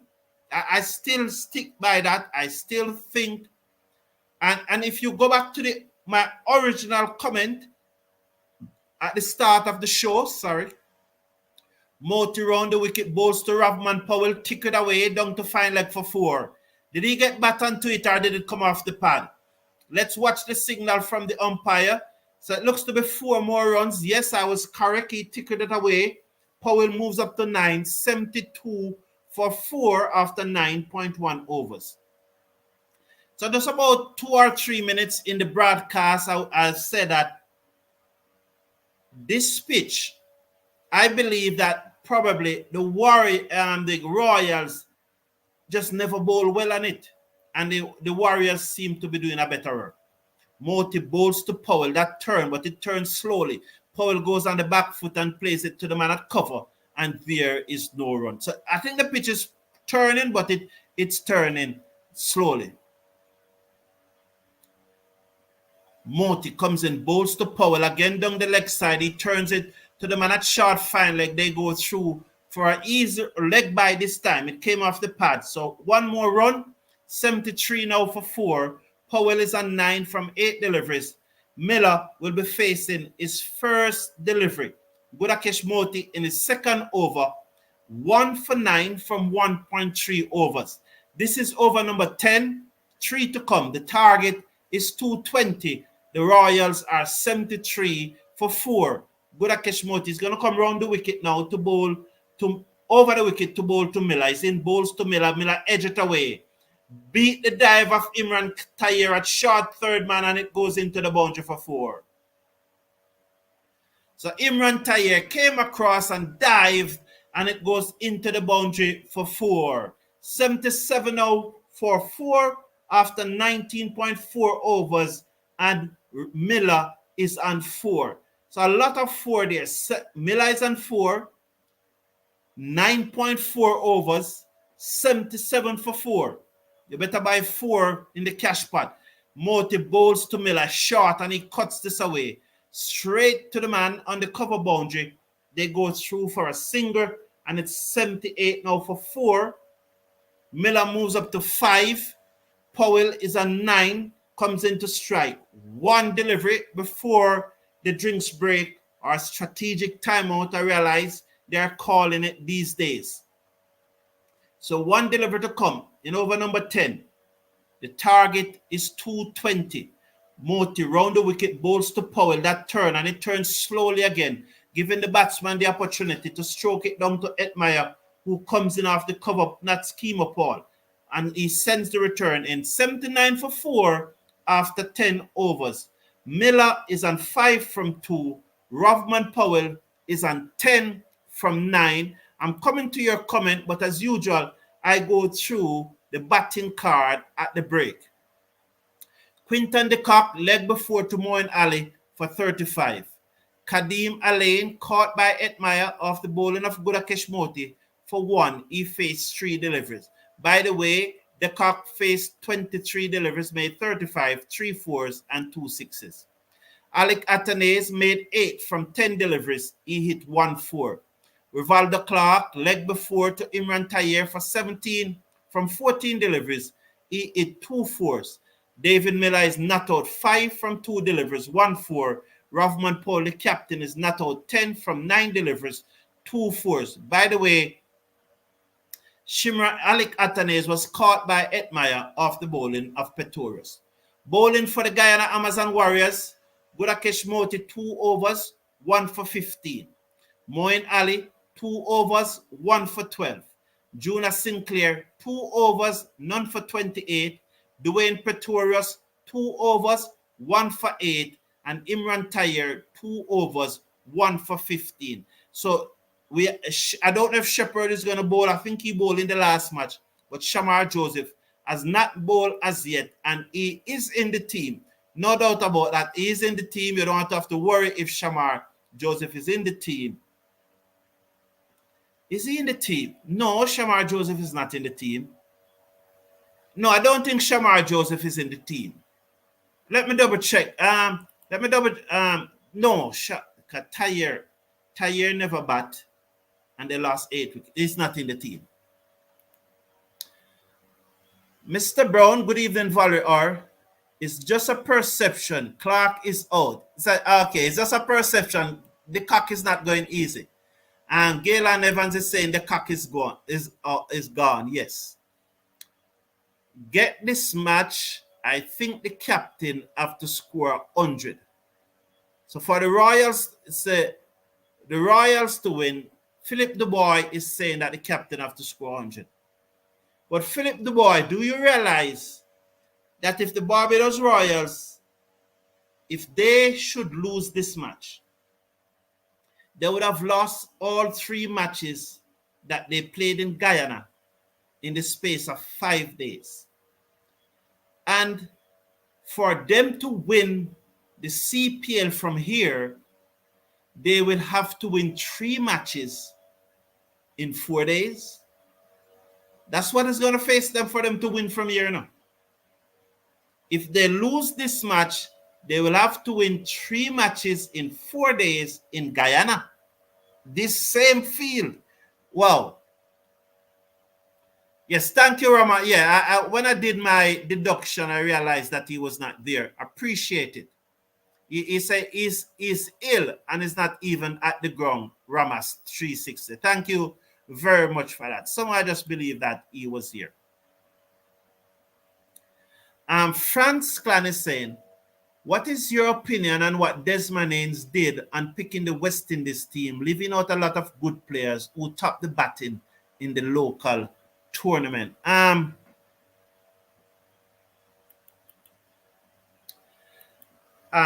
Franz Clan,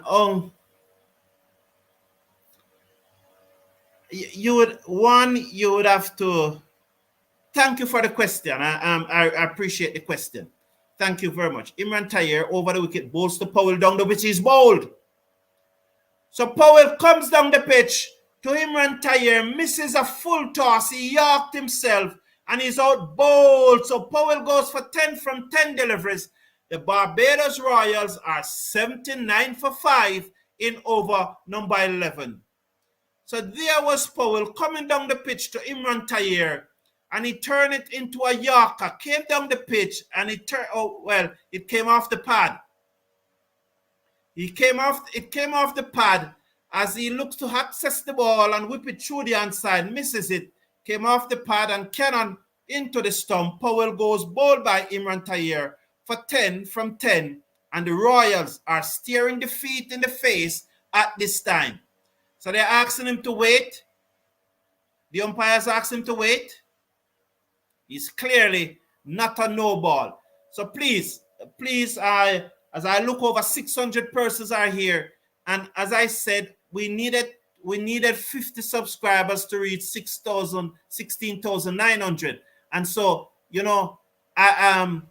let's get up to 900 tonight. It's embarrassing. We are still 39 away, and over 6,000 persons are here. Just click on that subscribe button. It's free to subscribe. So France Clan, as I said, thank you for the question. I appreciate the question. It's difficult for me to answer because there's some generalization, and I don't know the time you are talking, the specific player, and for the tournament. And so there's some generalization which makes it difficult for me to answer. And secondly, I am an individual who likes to. Desmond Haynes is no longer the selector.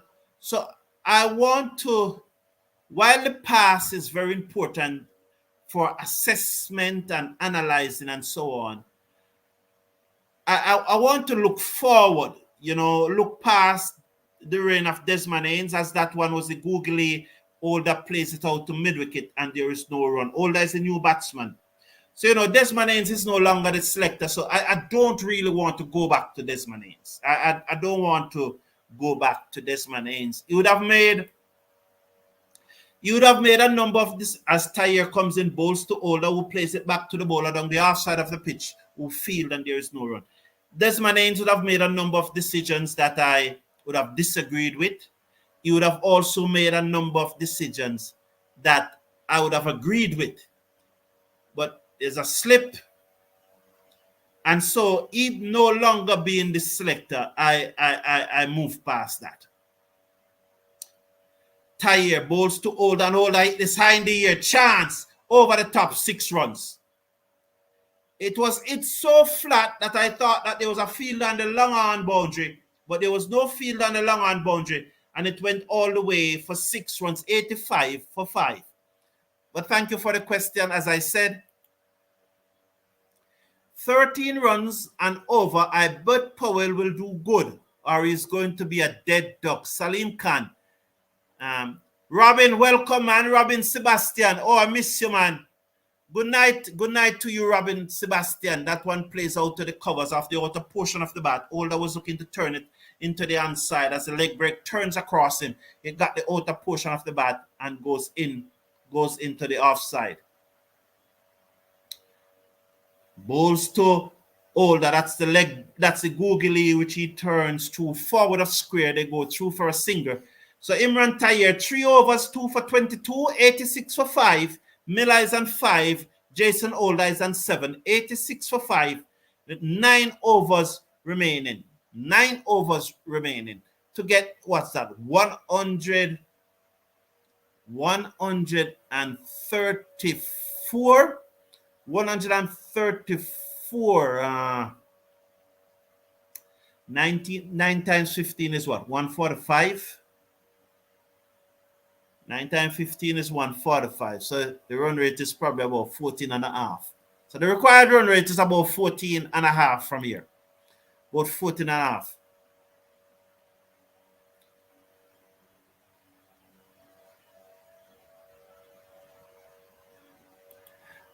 Robin is saying, just came from my club, the Harvard club, where Brian Lara has his book promotion. You know, Robin Sebastian, you know, I would really like to have Lara on the show to talk about his book, like on Sunday when Trinidad and out. Older is out as he plays this to Pretorius at backward point. He came down the pitch to Moeen Ali. Ali saw him coming, goes into the wicket, and it peeled off the outer portion of the bat to the field at backward point. And Jason Older goes for 7 from 6 deliveries. He came down the pitch. Ali saw him coming, bowled it into the pitch. Older tried to play a forcing shot. It peeled off the outer portion of the bat and goes to the field at backward point, and he's out. Jason Older gone. The Barbados Royals have lost their 6th wicket and are now, that's the 6th wicket, right? And are now 86 for 6. Jason Older gone for 7 from 6 deliveries. And I will recall when I said that the Warriors are going to win this match easily. And I said that if I was forecasting on the match, I forecast that they will win by more than 40 runs. They might even win by more than 100 runs now, but probably that's a stretch, you know. But I did say that they would have won easily and would have won by more than 40 runs. So Robin, I am thinking about getting Brian Lara to come and talk about his book on Sunday night in the match between Guyana Amazon Warriors and the Trinbago Knight Riders during that innings break, and you know, and come and talk about his book and promote it right here at no cost. Brian Lara is a legend. So if you can make that contact for me, Robin, and say to him, and if he would be interested, as this one is cut away by Maharaj, cannot beat backward point, and there is no run, 86 for 6.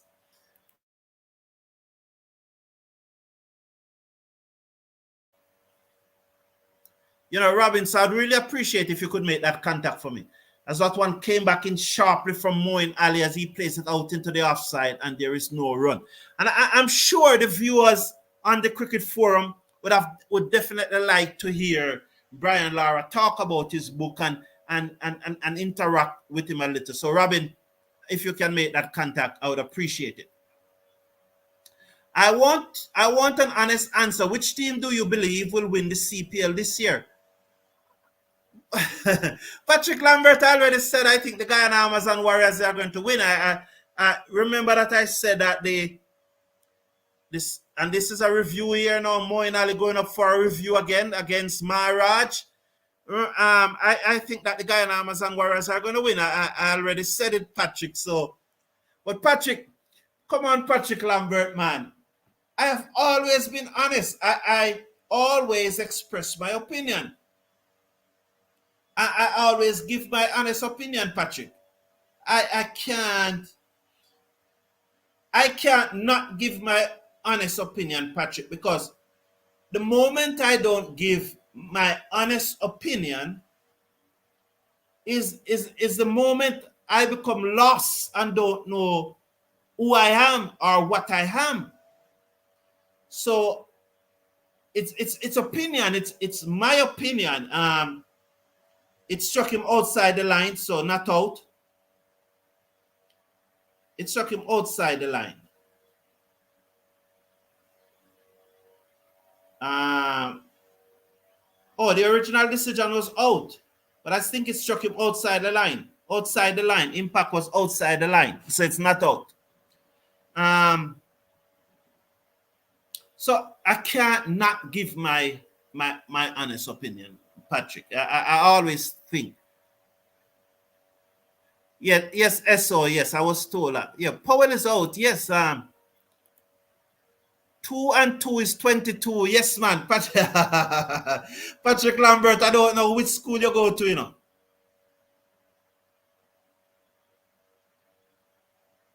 Patrick, I don't know which school you go. Moeen Ali comes in, bowl down the leg side to Maharaj, wide signal 87 for 6. 2 to coming over, number 12. Dean the man is saying TKR and Barbados Royals playing similar cricket. Friday will be an interesting match. The catch of the losers don't. As Moeen Ali bowls to Maharaj, he goes on the back foot and cuts it down to the fielder on the cover boundary. They get 1. The score moves up to 88 for 6 with 1 delivery to come in over number 12. Miller, who's on 5, comes into strike. And Miller have been starved of the strike here.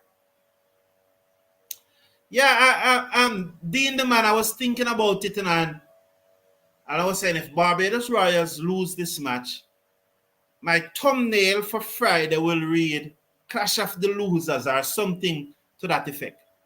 Halley bowls to Maharaj, edge drop short. Hasn't it dropped short? Has it carried to Hetmyer? I thought it dropped short, but it looks like it carried. I thought it dropped short, but Sheo think that it carried. Miller probably think that it carried too, but I thought that it dropped short. I'm very interested to see the replay. Otherwise, Miller would have been gone. So I'm looking forward to see the replay here. Envoy saying, this is not how you want your batsmen performing with the playoffs around the corner. Definitely. Dean the man is saying, Friday match, TKR 90 all out, Barbados Royal 91 for 9. 19.5 overs. It would have been interesting, don't? Yeah. Thank you, Robin. That's all I'm asking. Oh, so yes, so he was not out. I don't know. I definitely thought it went on the bounce. Moti bowls to Maharaj, who plays it back down the outside of the pitch. But Sheo gave me the impression that he was out. Mr. Casanova is saying they are going to be bowled out at this rate. But Mr. Casanova, you remember what I was saying, that I don't think that the pitch is as good as comes in now. Bowl to Maharaj is bowled. Maharaj bowl looking to dab that one, and it got the inside edge and knocked back the stump. And Moti picked up his second wicket, 2 for 15 from 2.5 over, 2.2 overs. Barbados Royals in deep trouble now at 88 for 7. Deep trouble at 88 for 7. So you remember, Mr. Casanova, I made the point that I just think that Barbados Royals bowled poorly up front and just could not peg it back because of the confidence that the Guyanese batsman, the Warriors batsman got, and just could not peg it back.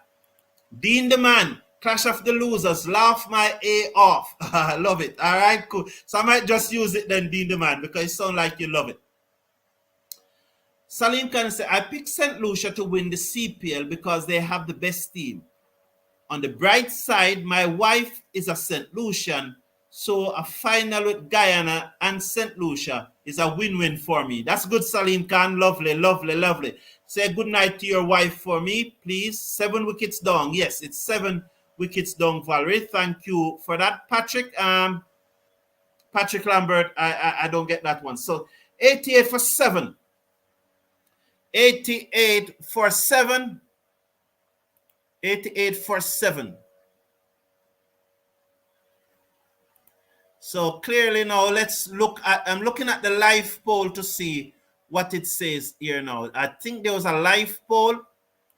And so 73% said that the Guyana Amazon Warriors will win the match. I agree, so I can end this poll. 73%. I don't see Barbados Royals winning this match any at all. It will take a miracle. Budakesh Moti bowls to Tikshan and it turns sharply, beats him outside the off stump through to the keeper. 87 for 7 after 12.3 overs. So there was Maharaj trying to dab the ball. It got the inside edge onto the stump. Moti bowled to Tikshan, who drives down to long on. The bowler got a hand to it but cannot prevent the singer. They'll go through for it. It's now 89 for 7 after 12.4 overs. Miller is on 5 from 3 and Tikshana is on 1 from 2. So 89 for 7. Can they get up to 119? Do you think so? They need a further 30 to get to 119. 89 for 7.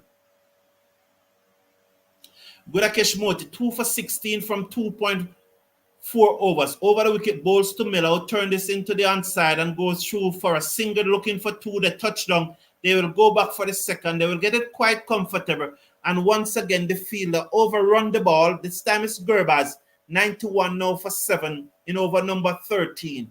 1 delivery to come. Miller moves up to 7 from 4 deliveries. Tikshana is on 1 from 2 delivery. Budakesh Moti in his third over. 1 to come in his third over. 2 for 18 from 2.5 overs. 91 for 7 are the Barbados Royals. Miller on 7 from 4 deliveries. Moti over the wicket. Bowls to Miller, who turns this into the onside. They jog through for a single at the end of over number 13. 92 for 7. Miller is on 8. Tikshana is on 1. Budakesh Moti 3 overs. No maiden. 2 for 19. Andy Byrne is saying Powell need a rest. He really out of form. Opposing team know him so well. When he comes to bat, they throw the ball to a spinner and the rest is history. Thank you for your comment. And the Burner, I have heard that comment from a lot of persons. I have definitely heard it from a lot of persons, and he probably need to do some work there. Although there was a time earlier this year when his strike rate against the leg spinner was the highest among West Indies batsmen, and I think he had scored more runs against leg spinner than any other West Indies batsman. Bowl to Miller and hope take off the base in a flash. They will go upstairs, but I think Miller is in his crease. I don't think he's out. The bat foot never went anywhere. But in the board, a lot of persons have expressed that view, and it is clearly something that the West Indies captain has to work on, and I do hope that he works on it. I remember against South Africa, I'm saying that if he doesn't start scoring some runs, he's going to be under pressure. And I think one of his fans defended his position, which is his right to do, which is his opinion.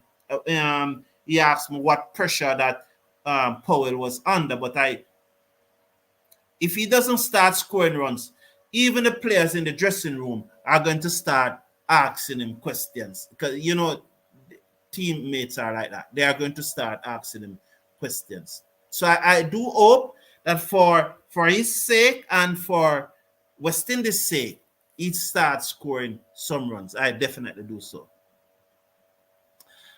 Robin Sebastian is saying, I've been following Mikel Gover since he's a youth, and for some reason, all the teams he represents ends up winning the tournament. So, and that kind of crazy thinking sent Lucia for the win.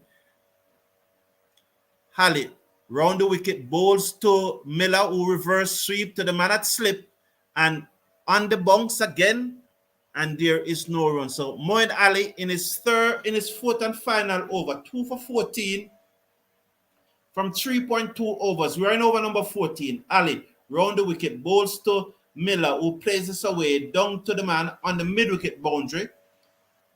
That is Romario Shepherd. The score moves up to 93 for 7. 3 deliveries to come in over number 14. Miller is on 9 from 8 deliveries. Tikshana is on 1 from 2 deliveries. 93 for 7. This is Moeen Ali, fourth and final over. 3 deliveries to come. Robin Sebastian, I do things like that too. So I don't think you're crazy. I do things like that too. Over the wicket, Ali bowls to Shawn, who plays it down to forward short leg. The fielder, that's Hetmyer, comes in from mid-wicket field and there is no run. So I don't think you're crazy, Robin. I do things like those too. I gauge things like those. Ali over the wicket, bowls to Shawn, deep in his crease, whipped it away, down to the fielder, Powell, coming off the backward square leg boundary for a singer. The score moves up to 94 for 7, with one delivery to come in over number 14, being bowled by Moeen Ali, his final delivery of his spell. So let's watch. I think 2 for 15 from 3.5 overs. He's coming around the wicket to David Miller. He's in bowl to Miller, and Miller taken on the part, Trusher at the stump. He got back the bat down in time. It came off the pad. They want to review it, but Moeen Ali want to review it. And so Hetmyer is going to review it. I don't think he's out this time, though. I think it is sliding down the leg side, but I got it wrong when the fellow South African was batting. So maybe, let's see. Let's wait and watch the review. But yes, Robin. Yes, Robin, I do things like those. Outside of that, TKR for the win because it's Bravo last jam. He's injured, isn't he, Robin? Let's hope that he's fit in a short while. So that one, I think, pitch outside the leg stump and drifting down. So this one didn't turn. It will be surprise. He got back down in time. I think it is not out on this occasion, but they're going to go through the process. I hope they don't do what's the young man named Nigel Duguid. I hope they don't do a Nigel Duguid and don't follow the process. So I definitely hope so. The playoff will be different. The teams on top can lose their way. Remember, I said so. Philip the boy. So pitch inside the line, hitting line, but it's sliding down. Umpire's call. Wow.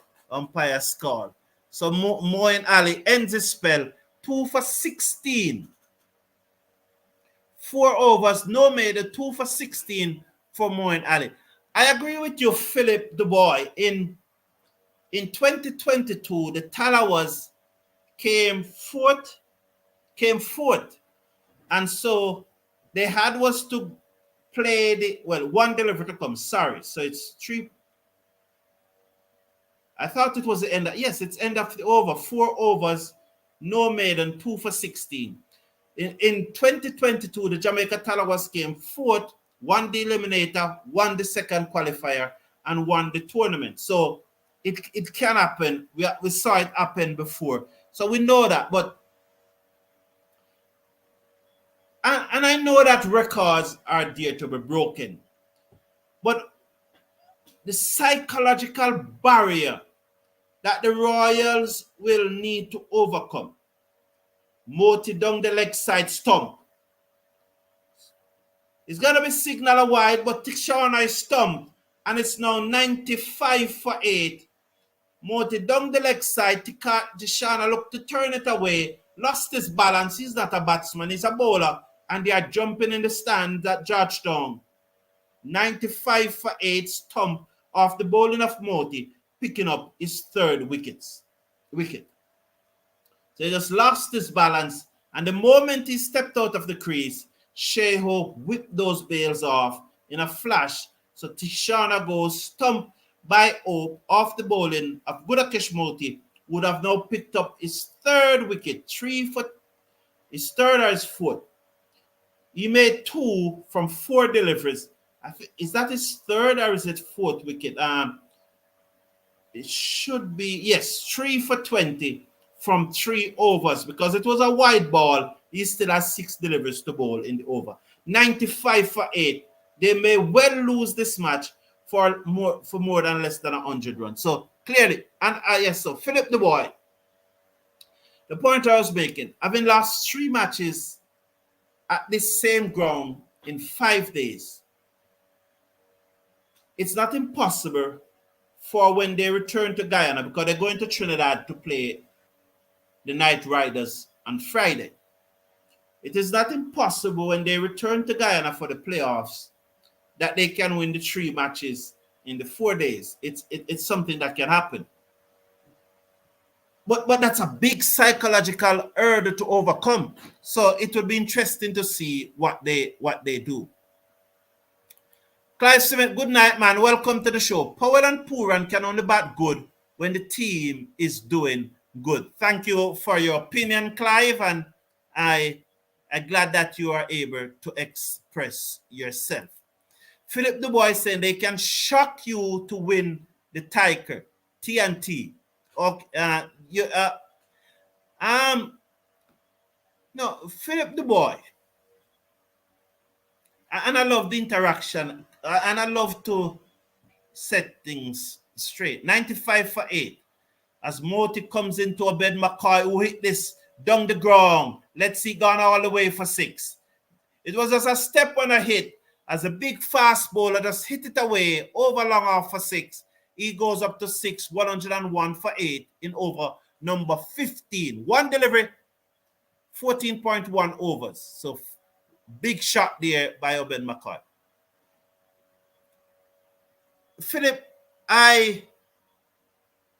none of these teams are my favorite teams. If the Tala was playing, it would have been obvious. So in the end, it doesn't really matter to me who wins. Like for this match, I wish it was going down to the 20th, the final delivery to determine the winner. That would have me more excited, because as you see, with that not happening, there's not much excitement coming out, because the match is, everybody knows that the Warriors are going to win. So what I want is exciting cricket, fired in, faster one, sliding down the leg side, not out, 102 for 8. That's Gudakesh Moti bowling to Obed McCoy. He didn't toss this one up. He fired it in at 106 kilometers per hour. So what I want is exciting cricket. Exciting cricket. So if someone asks me to forecast on the tournament, so I'm going to say that I think the Warriors will win. It doesn't mean that one came back in and he just popped it in the air, wide off the short mid-wicket. They go through for a single, 103 for 8 in over number 15, 3 deliveries to come.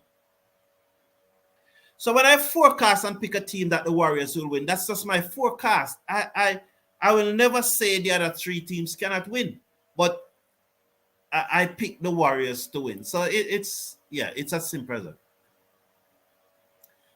And over the wicket, Bowes to Miller, who hit this high in the air, dead straight out of the ground for 6. 109 for 8, as Gudakesh Moti is getting some flogging in this over now. 2 6s have been hit out of this over. 109 for 8. They are determined not to lose by more than 100 runs. Although it won't matter to the playoff, Moti bowls to Miller, who pulls this away down to mid-wicket, 4 more runs. Juna Sinclair misfield on the mid-wicket boundary. The score goes up to 113. 113 for 8 with 1 delivery to come in over number 15. And so I think that's 18 out of this over thus far, although he got the wicket. 18 of the over.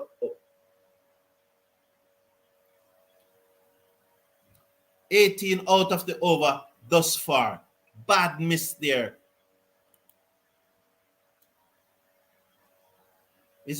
I hope he hasn't injured himself. It appears that he has injured himself.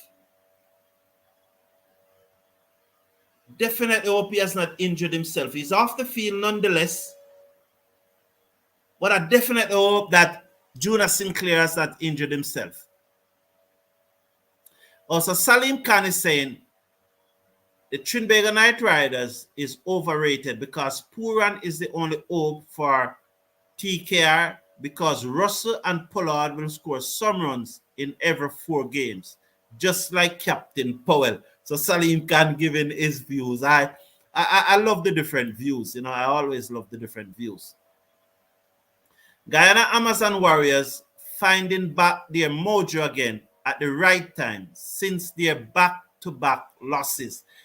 Yes, Mikel. Mikel, it's a good while I haven't seen you, man, because as you brought up those two back-to-back losses, I think you hide. Didn't you hide, Mikel? You weren't here for the last match, were you?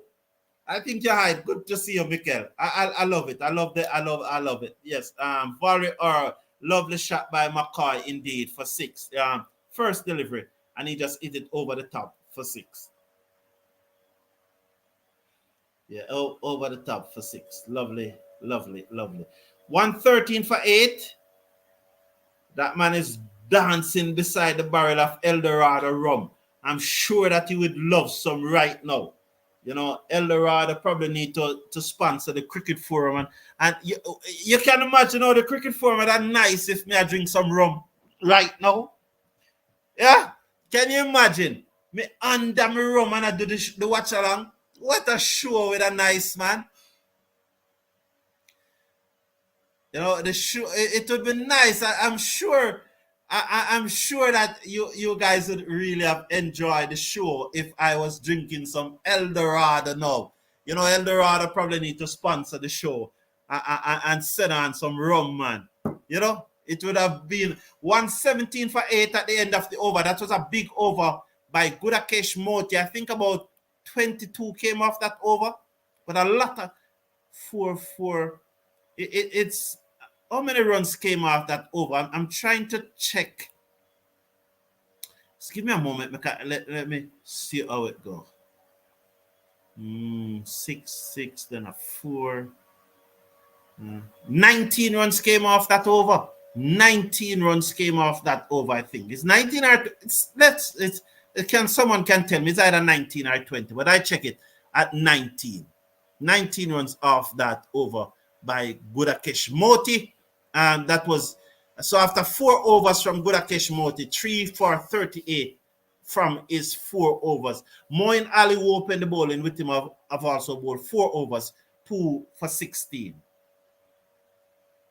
So it looks to be Romario Shepherd coming into the attack now. Philip Du Bois saying, because I am from St. Lucia and my team always reaching finals and not bringing the cup home, that's why I said TNT can surprise. Okay, thank you. Shepherd, round the wicket, bowls to Obed McCoy, who hit this high in the air, out of the ground for 6 more. Oh, Obed McCoy dealing in 6s tonight. And so it's 123. So any win of more than 100 runs is out of the question now. Out of the question. Obed McCoy is on 13 from 4 deliveries. As he hit that one, and what a pack. Oh, I cannot see any green seat, any red seat. It's a packed crowd. So Obed McCoy just trying to take some polish off the win.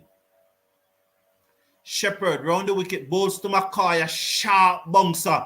He has to serve out of it. And you know, Shepherd is saying, hold it, man, hold it, hold it, hold it. What you doing, man?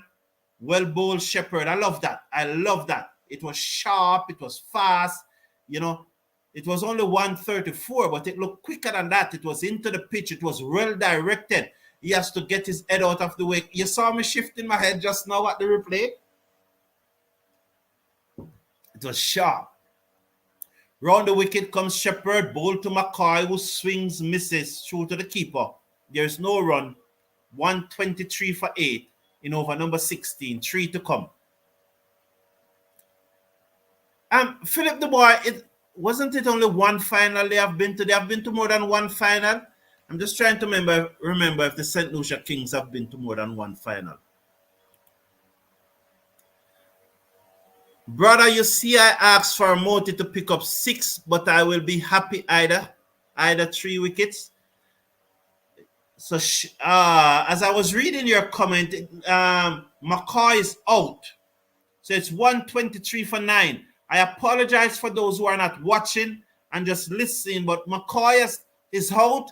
Shepherd got the wicket of McCoy. I'm going to tell you what happened now. Here's the replay coming up for those. He comes in. McCoy bowled off stump. Yorker could not dig it out. He was on his back foot looking for another short delivery. Shepherd pitched up the Yorker.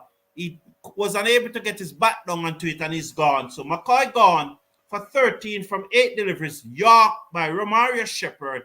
13 Obed McCoy. Bowled by Shepherd. 123 for 9. I apologize for those who are listening and not a part of the watch along. I apologize. 123 for 9. Obed McCoy, York, as Naveem Ulak comes to the crease. Winston Skerritt is saying Warriors will win. The bowlers are the trump cards. You mean the tournament, or you mean this match? It must be the tournament, because naturally everyone realized that the Warriors will win this match. I think you're talking the tournament. Okay, your point is well taken. Changing Life broadcast is saying Carlton, rum would make you talk sweet. Can you imagine? Can you imagine Changing Life broadcast? Eldorado definitely need to sponsor these watch along. You know, it really will take it to another level. Don't Change the Live broadcast. It will definitely take it to another level. Not being a good time for the Royals in Guyana. Lost back-to-back to the Kings, now going a third straight game. Yes, Mikel, not being a good time. And they will need to change that around, as I said. They would need to win 3 from 3. And they are looking at the play of the day, Rovman Powell taking a brilliant catch to get rid of Shimron Hetmyer. And Mikel, yes, indeed, it was a good Yorker from Shepherd. And what make it even better, McCoy was on the back foot looking for another short delivery, and Shepherd pitched up the Yorker and it bowled him. Well done, Romario Shepherd. So, one delivery to coming over number 16. Miller is on 23 from 12. Naveem Ulak faces up to Shepherd, and he plays this down to long on. And Miller not taking the single here. Miller, you know, he will need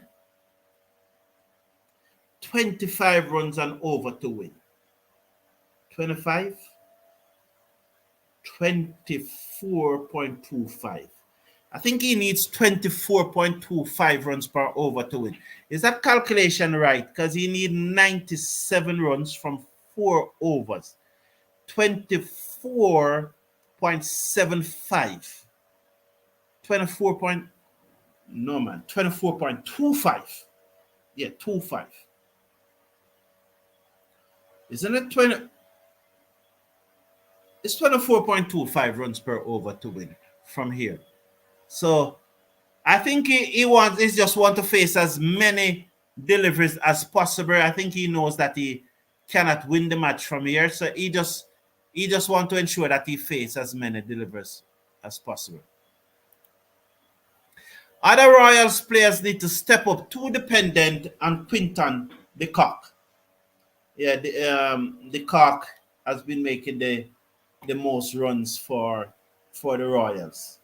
So Pretorius to bowl his third over, 1 for 8 from 2 overs.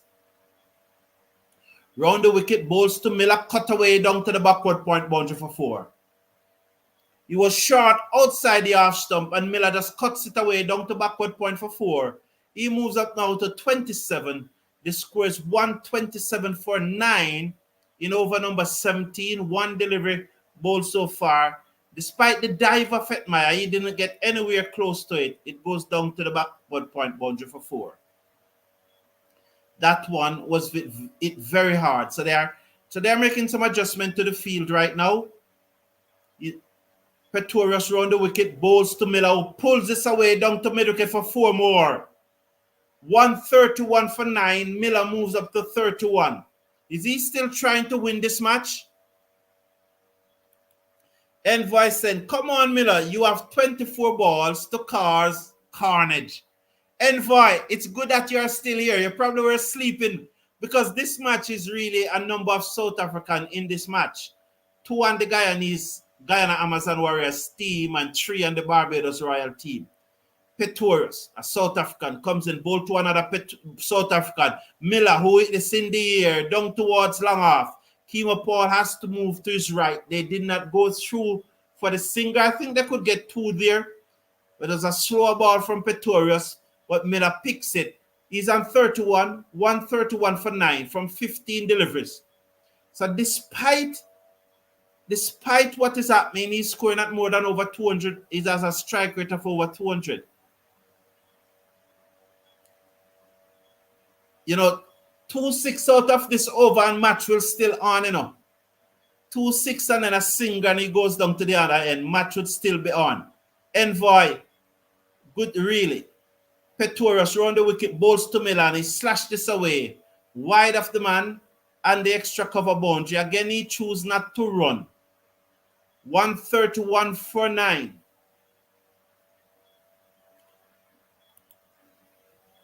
Okay, maybe not off Pretorius. Don't like the South African versus South African, thing, So, very interesting. That's his 500 game in T20 international cricket. So, there you got what do they call it? A commemorative shirt. Commemorative. Round the wicket, Pretorius bowls to Miller, hit this away, down to the field and the cover boundary, who has work to do. That's Hetmyer. He should have allowed it to go into the boundary. Or will they come back for 2? Oh. I somehow thought it was a 5th delivery, and so he should have allowed it to go into the boundary, and so they would have Naveem Ullah and strike. But it was the 5th delivery. So he did well by saving the boundary. Miller moves up to 33. 133 for 9. With 1 delivery to come in over number 17. It has been a wonderful show. I really hope that you are subscribing so that we can get up to 900 tonight. I'll be very disappointed if you don't. Wide outside the half stump, and he plays it away down to long off for a singer. The score moves up to 134 for 9. So please click on that subscribe button in the bottom right hand corner. It's free to subscribe, and you have to click only once. Galen Evans is saying, Royals are edging towards 150 runs. I said they will not make. 134 for 9. They still need 16 more. I did say that the Warriors are going to win by more than 40 runs, and it looks so at this time. Oh, la, la. Oh, la, la. The fat lady warming up. The fat lady warming up, says Saline Khan. Oh, la, la. You can imagine how much better I would have sound with some El Dorado rum. Just imagine. El Dorado definitely needs to sponsor the Cricket Forum. Definitely need to sponsor the Cricket Forum. You guys in Guyana need to talk to somebody from El Dorado, They definitely need to sponsor the Cricket Forum for the rest of the tournament. 134 for 9. Over Shepherd to bowl over number 18. 1 for 6 from his 1 over. He will be bowling to David Miller, who's on 34 from 18 deliveries. Naveem Ullah is yet to score. He has faced 2 deliveries. The target is 220. That's not in. They need a further one. Round the wicket, bowls to Miller, and Miller swings and misses. It goes through to the keeper, and there is no run. So they need a further 66 and 20. That's 86. 86 from 3 overs. That's a 18.66. I think they were 18.66, 19.66. Wow. 134 for 9. Happy to have your company. I'm Envoy saying just 1 biller to get 50 and I'll be happy. So let's see, it's going to be very interesting. Round the wicket, bowls to Miller, pulls, misses, through to the keeper. There is no run. The score remains at 134 for 9. Philip the Boy saying, good night. Yes, good night to you too, Philip the Boy. Have a great night. I wish you all the best and hope that you'll sleep well and you'll rest well. Look forward to see you for the next match, because I think from here on I will be covering all the matches for the rest of the Caribbean Premier League. That's why we need El Dorado on board. Shepherd, round the wicket, bowls to Miller, pulls away, down to mid-wicket. They're gone for 1. They will no straight to the fielder. So he did not run. The score remains at 134 for 9 with 3 deliveries to come in over number 18. So good night, my brother. Nice commentary. Thank you. Blessed evening to you. Have a wonderful night. See you next match. Thank you. Looking forward to see you, Philip the boy. It was a pleasure. 134 for 9. 17.3 overs. Shepherd just adjusting the field here now. I think Miller is looking for 6. It's jam-packed. Look at that, man. Absolutely jam-packed. Absolutely jam-packed. And for the 3rd consecutive match, the stadium is full. Can you imagine over the weekend, Saturday when they play St. Lucia, and Sunday when they play Trinidad, with all those fans coming in from Trinidad, because I heard that all the hotels have been sold out. Round the wickets comes Shepherd, ball to Miller, short. He pulls it over deep mid-wicket for 6. So that was short by Shepherd, and Miller just pulled it over deep mid-wicket for 6. He moves up to 40. Barbados Royal, 140 for 9. That was short by Shepherd, and Envoy may get his wish here tonight. As short into the ground, Miller was waiting on that one. He pulled it away for 6 runs over deep mid-wicket. Let's see how Shepherd will reply. Bowls wide outside the half stump to Miller, who plays it away down to the field and the cover boundary. They go through for a single. It's now 141 for 9. Navim Ulak has 1 delivery to face, as that went straight to the cover fielder and he pulled it away. The fans know that the Guyana Amazon Warriors have won, so they are leaving. There are some persons who are leaving early, but before, the crowd was absolutely jam-packed. But some persons have left early to beat the traffic. 141 for 9. Shepherd over the wicket, bowls to Ulak, leaves it alone outside the half stump to end over number 18. 2 overs to come now. It's 141 for 9 with 2 overs to come. Yes, so you can see some green cheer now. And more than likely, fans would have left because, it clear that the Guyana Amazon Warriors. What happened there? Let's watch what happened there.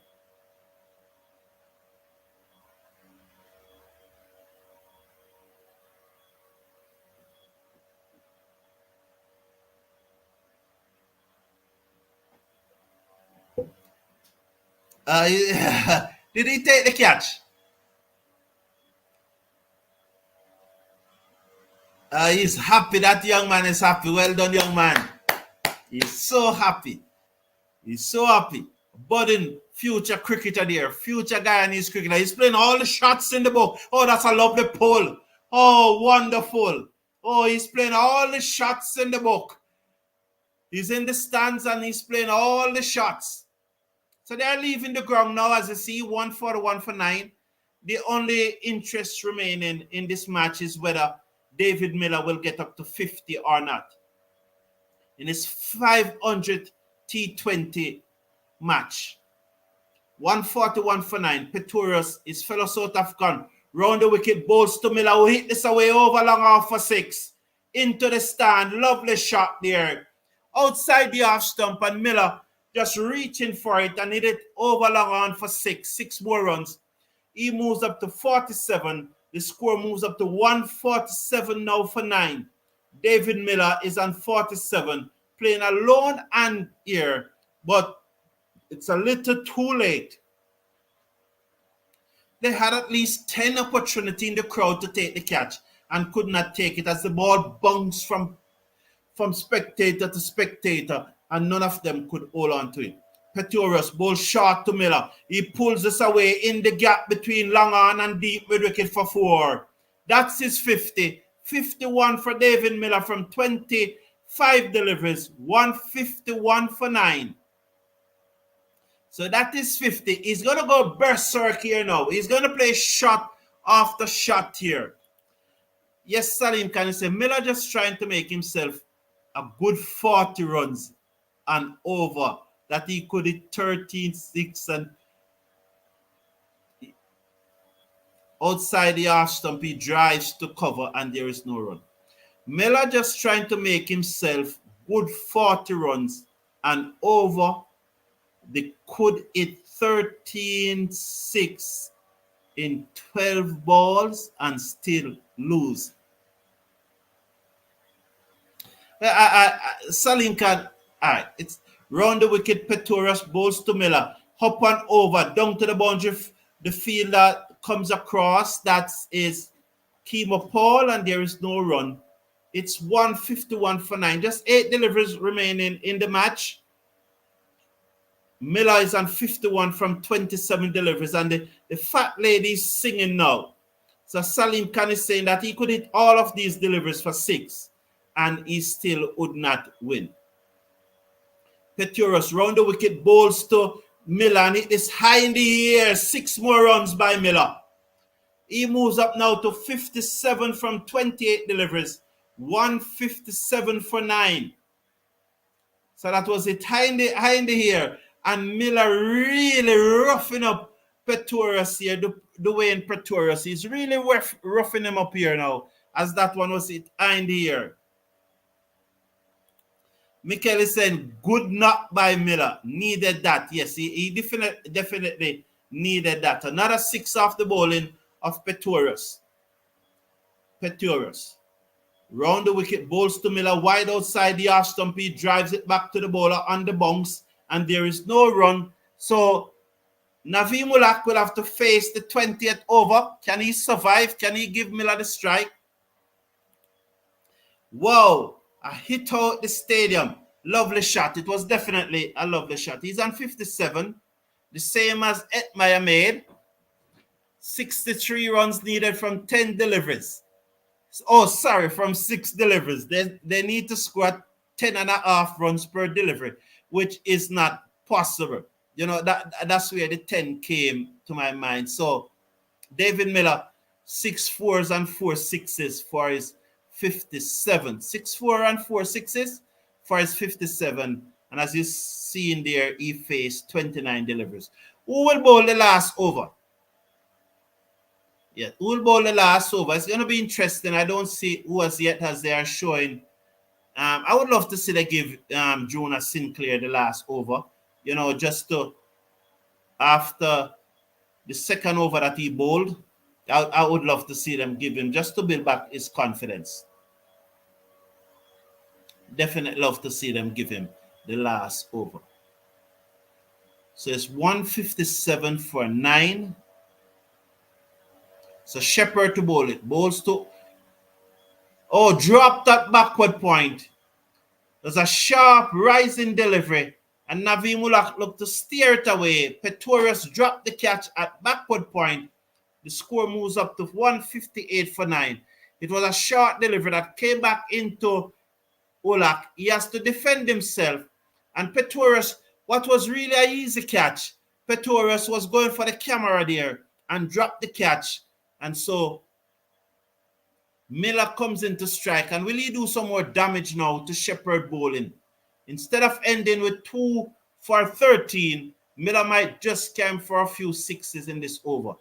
So the fielders inside the circle are a fly slip, a short third man, an extra cover, and a short fine leg. Those are the fielders inside the circle. Bowl to Miller and whip this away. Down to the man at the mid-wickets. That's Shimran Hetmyer on the bounce. There is no run. 4 deliveries to come in the innings. 158 for 9. Miller is on 57 from 30 deliveries. Naveem Ulak is on 1 from 4. Shepherd 1 for 14 from 2.2 overs. And you can see some space in the grass bank now. Earlier, midway the match, there were no space in the grass bank. Shepherd round the wicket, bowls to Miller, and he hit this high in the air over long on for 6. So he's really doing some damage here now, Miller. He moves up to 63 from 31 deliveries, 164 for 9. As Shepherd went for the Yorker, missed the Yorker, and he dispatched it. An envoy from South Africa is saying, well played, Miller, making us proud. So David Miller is making the South African proud. And Envoy, did you go to sleep early and wake up just to watch this match because there are so many South Africans involved? Shepherd bowls to Miller, short delivery, pulls it away, down back with a square leg. Did it go all the way or was it one bounce? 4 runs, 1 bounce into the boundary. He moves up to 67 from 32 deliveries, 2 to come in the match. 5 out of 22. That's almost quarter. That's almost quarter of the players are South African in this match. Very, very interesting.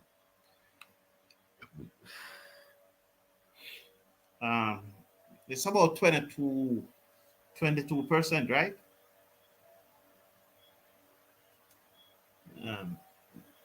Let's watch now. Bowls to Williams, to Miller, who plays this down to the man at cover, and there is no run. So 1 delivery to come in the match. Can Shepherd get the wicket of Miller, or will Miller hit another 6?